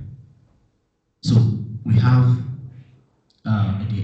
the center, we report directly to the Vice Chancellor, and we have 3 or 4 directorates, deputy directors under us, who work synergistically with us. And we have different branches. facilitators who will draw experts from different areas. And when I believe when the DPR wanted to call a traffic testers fly, he was busy chewing his mouth. Then I asked myself, yes, we technically choose people from different places to come and keep the best. And when Professor Osai told me that, oh, I have somebody that will come. I said, do you trust the person? He said, yes, let her come. He's your sister. And I told myself, when I saw her from her, and you saw the presentation, you were all wow. Please clap for her again. It's always good to be young and to be doing something good. And you see our keynote speaker, seasoned practitioner in the field. Practice makes perfect, but this one, action speaks louder than voice. Please clap for house. The next one. So in conclusion, we want to work with you. We will not be going into different areas of the institution, of the center. So we want to work with you. You are our best bet to tell us what happens where you are. Do you know there are labs in Nigeria that research are being carried out and nobody knows what they are doing? Who does what in each of these labs? How safe are we? Who controls what anybody is doing? Well, in a biosecurity forum, and somebody was talking about some organisms that they are pathogenic, they are high class, they should not tell it. I just looked at them and I laughed. I have all these organisms you mentioned here in Paradico, in the fridge. All the organisms. And the question now is, what should we do as learned people? How do we manage what happens in our environment? That is why we need you. We can all work together and make it better. Next slide. So, in conclusion, we cannot do it alone. We need you to do it better. Thank you, and God bless.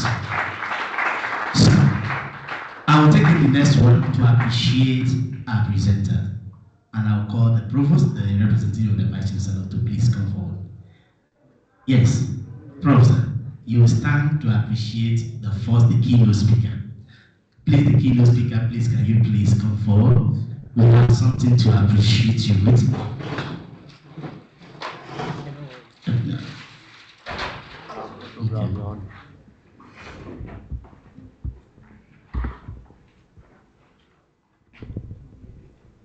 Professor. Thank you very much. We are very grateful for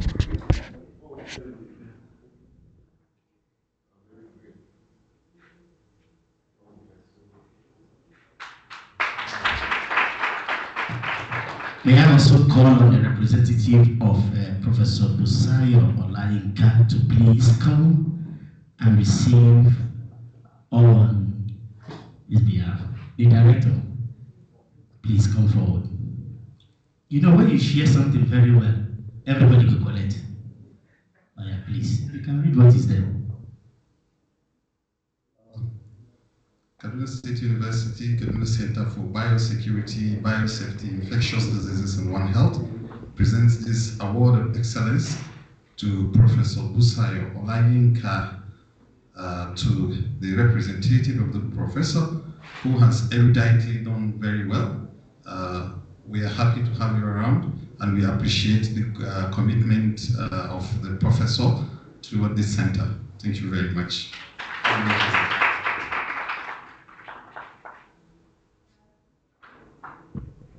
Thank you. Let me call on the head of the department, Pharmacology and Toxicology, to please present this token of appreciation to Dr. Rolayo Tony Emmanuel. Please, you can clap for her. This is presented to you on behalf of the Center for Biosecurity, Biosafety, Infectious Diseases, and One Health, in recognition of your meritorious and excellent presentation titled The Economic Burden of Antimicrobial Resistance, a Global Perspective. Thank you very much.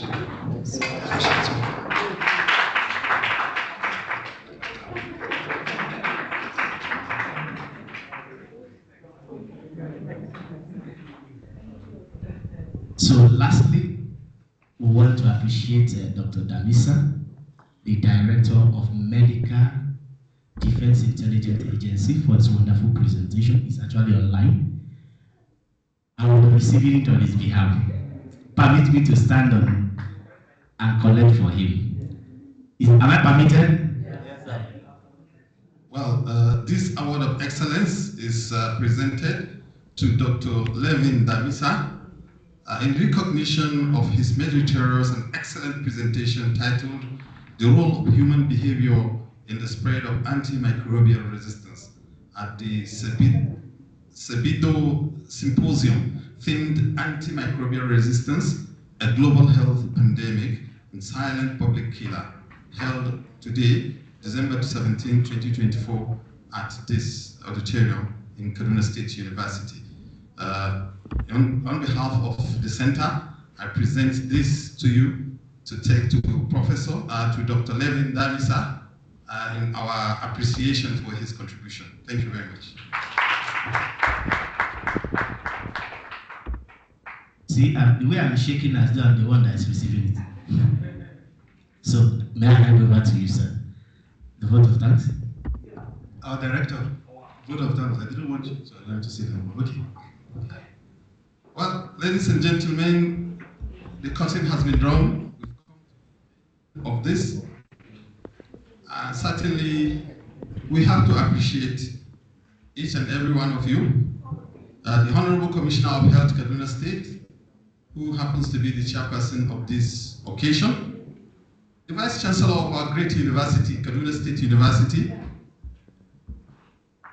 Professor Abdullahi Ayn Musa, who, in view of the fact that a current meeting is going on, has to join online and is aware of every development here.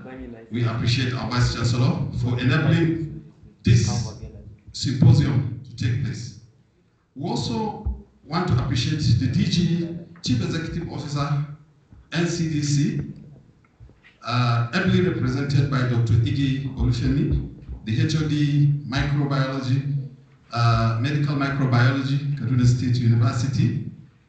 We appreciate the Director of Medical DIA, Dr. Levin Damisa, who joined online and made a very valid presentation. The principal officers of the university, Allied and Pharmaceutical Sciences, Professor J.A. Onalapo. Thank you very much, sir.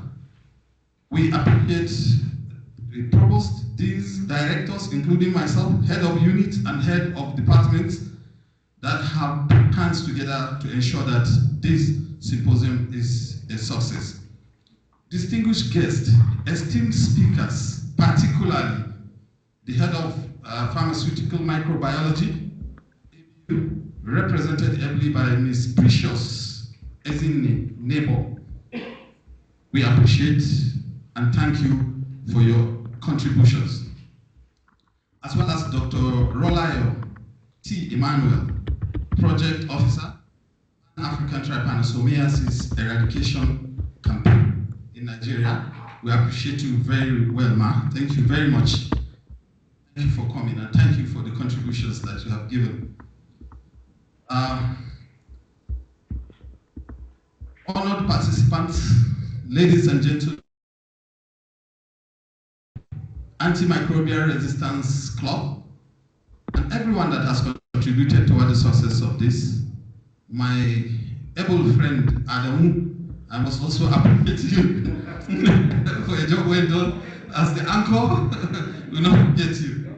Thank you, everybody. Thank you so much. We appreciate you and that God takes you back to your destinations safely. Thank you. Thank you, sir. Thank you for thanking me. So, as we start an individual closing prayer, please. A few seconds of individual closing prayer. After the prayers, we'll have a group photograph here.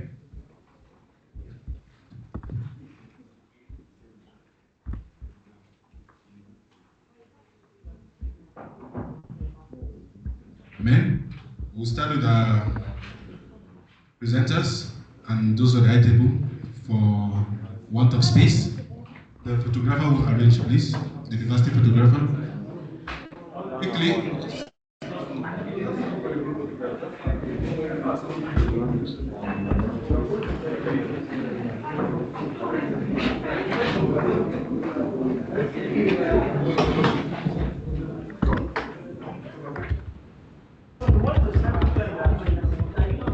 I think we should step outside. Let's go outside. It's better because we're many years. Let's just go outside. That's the frontage here. Thank you. So, well done. All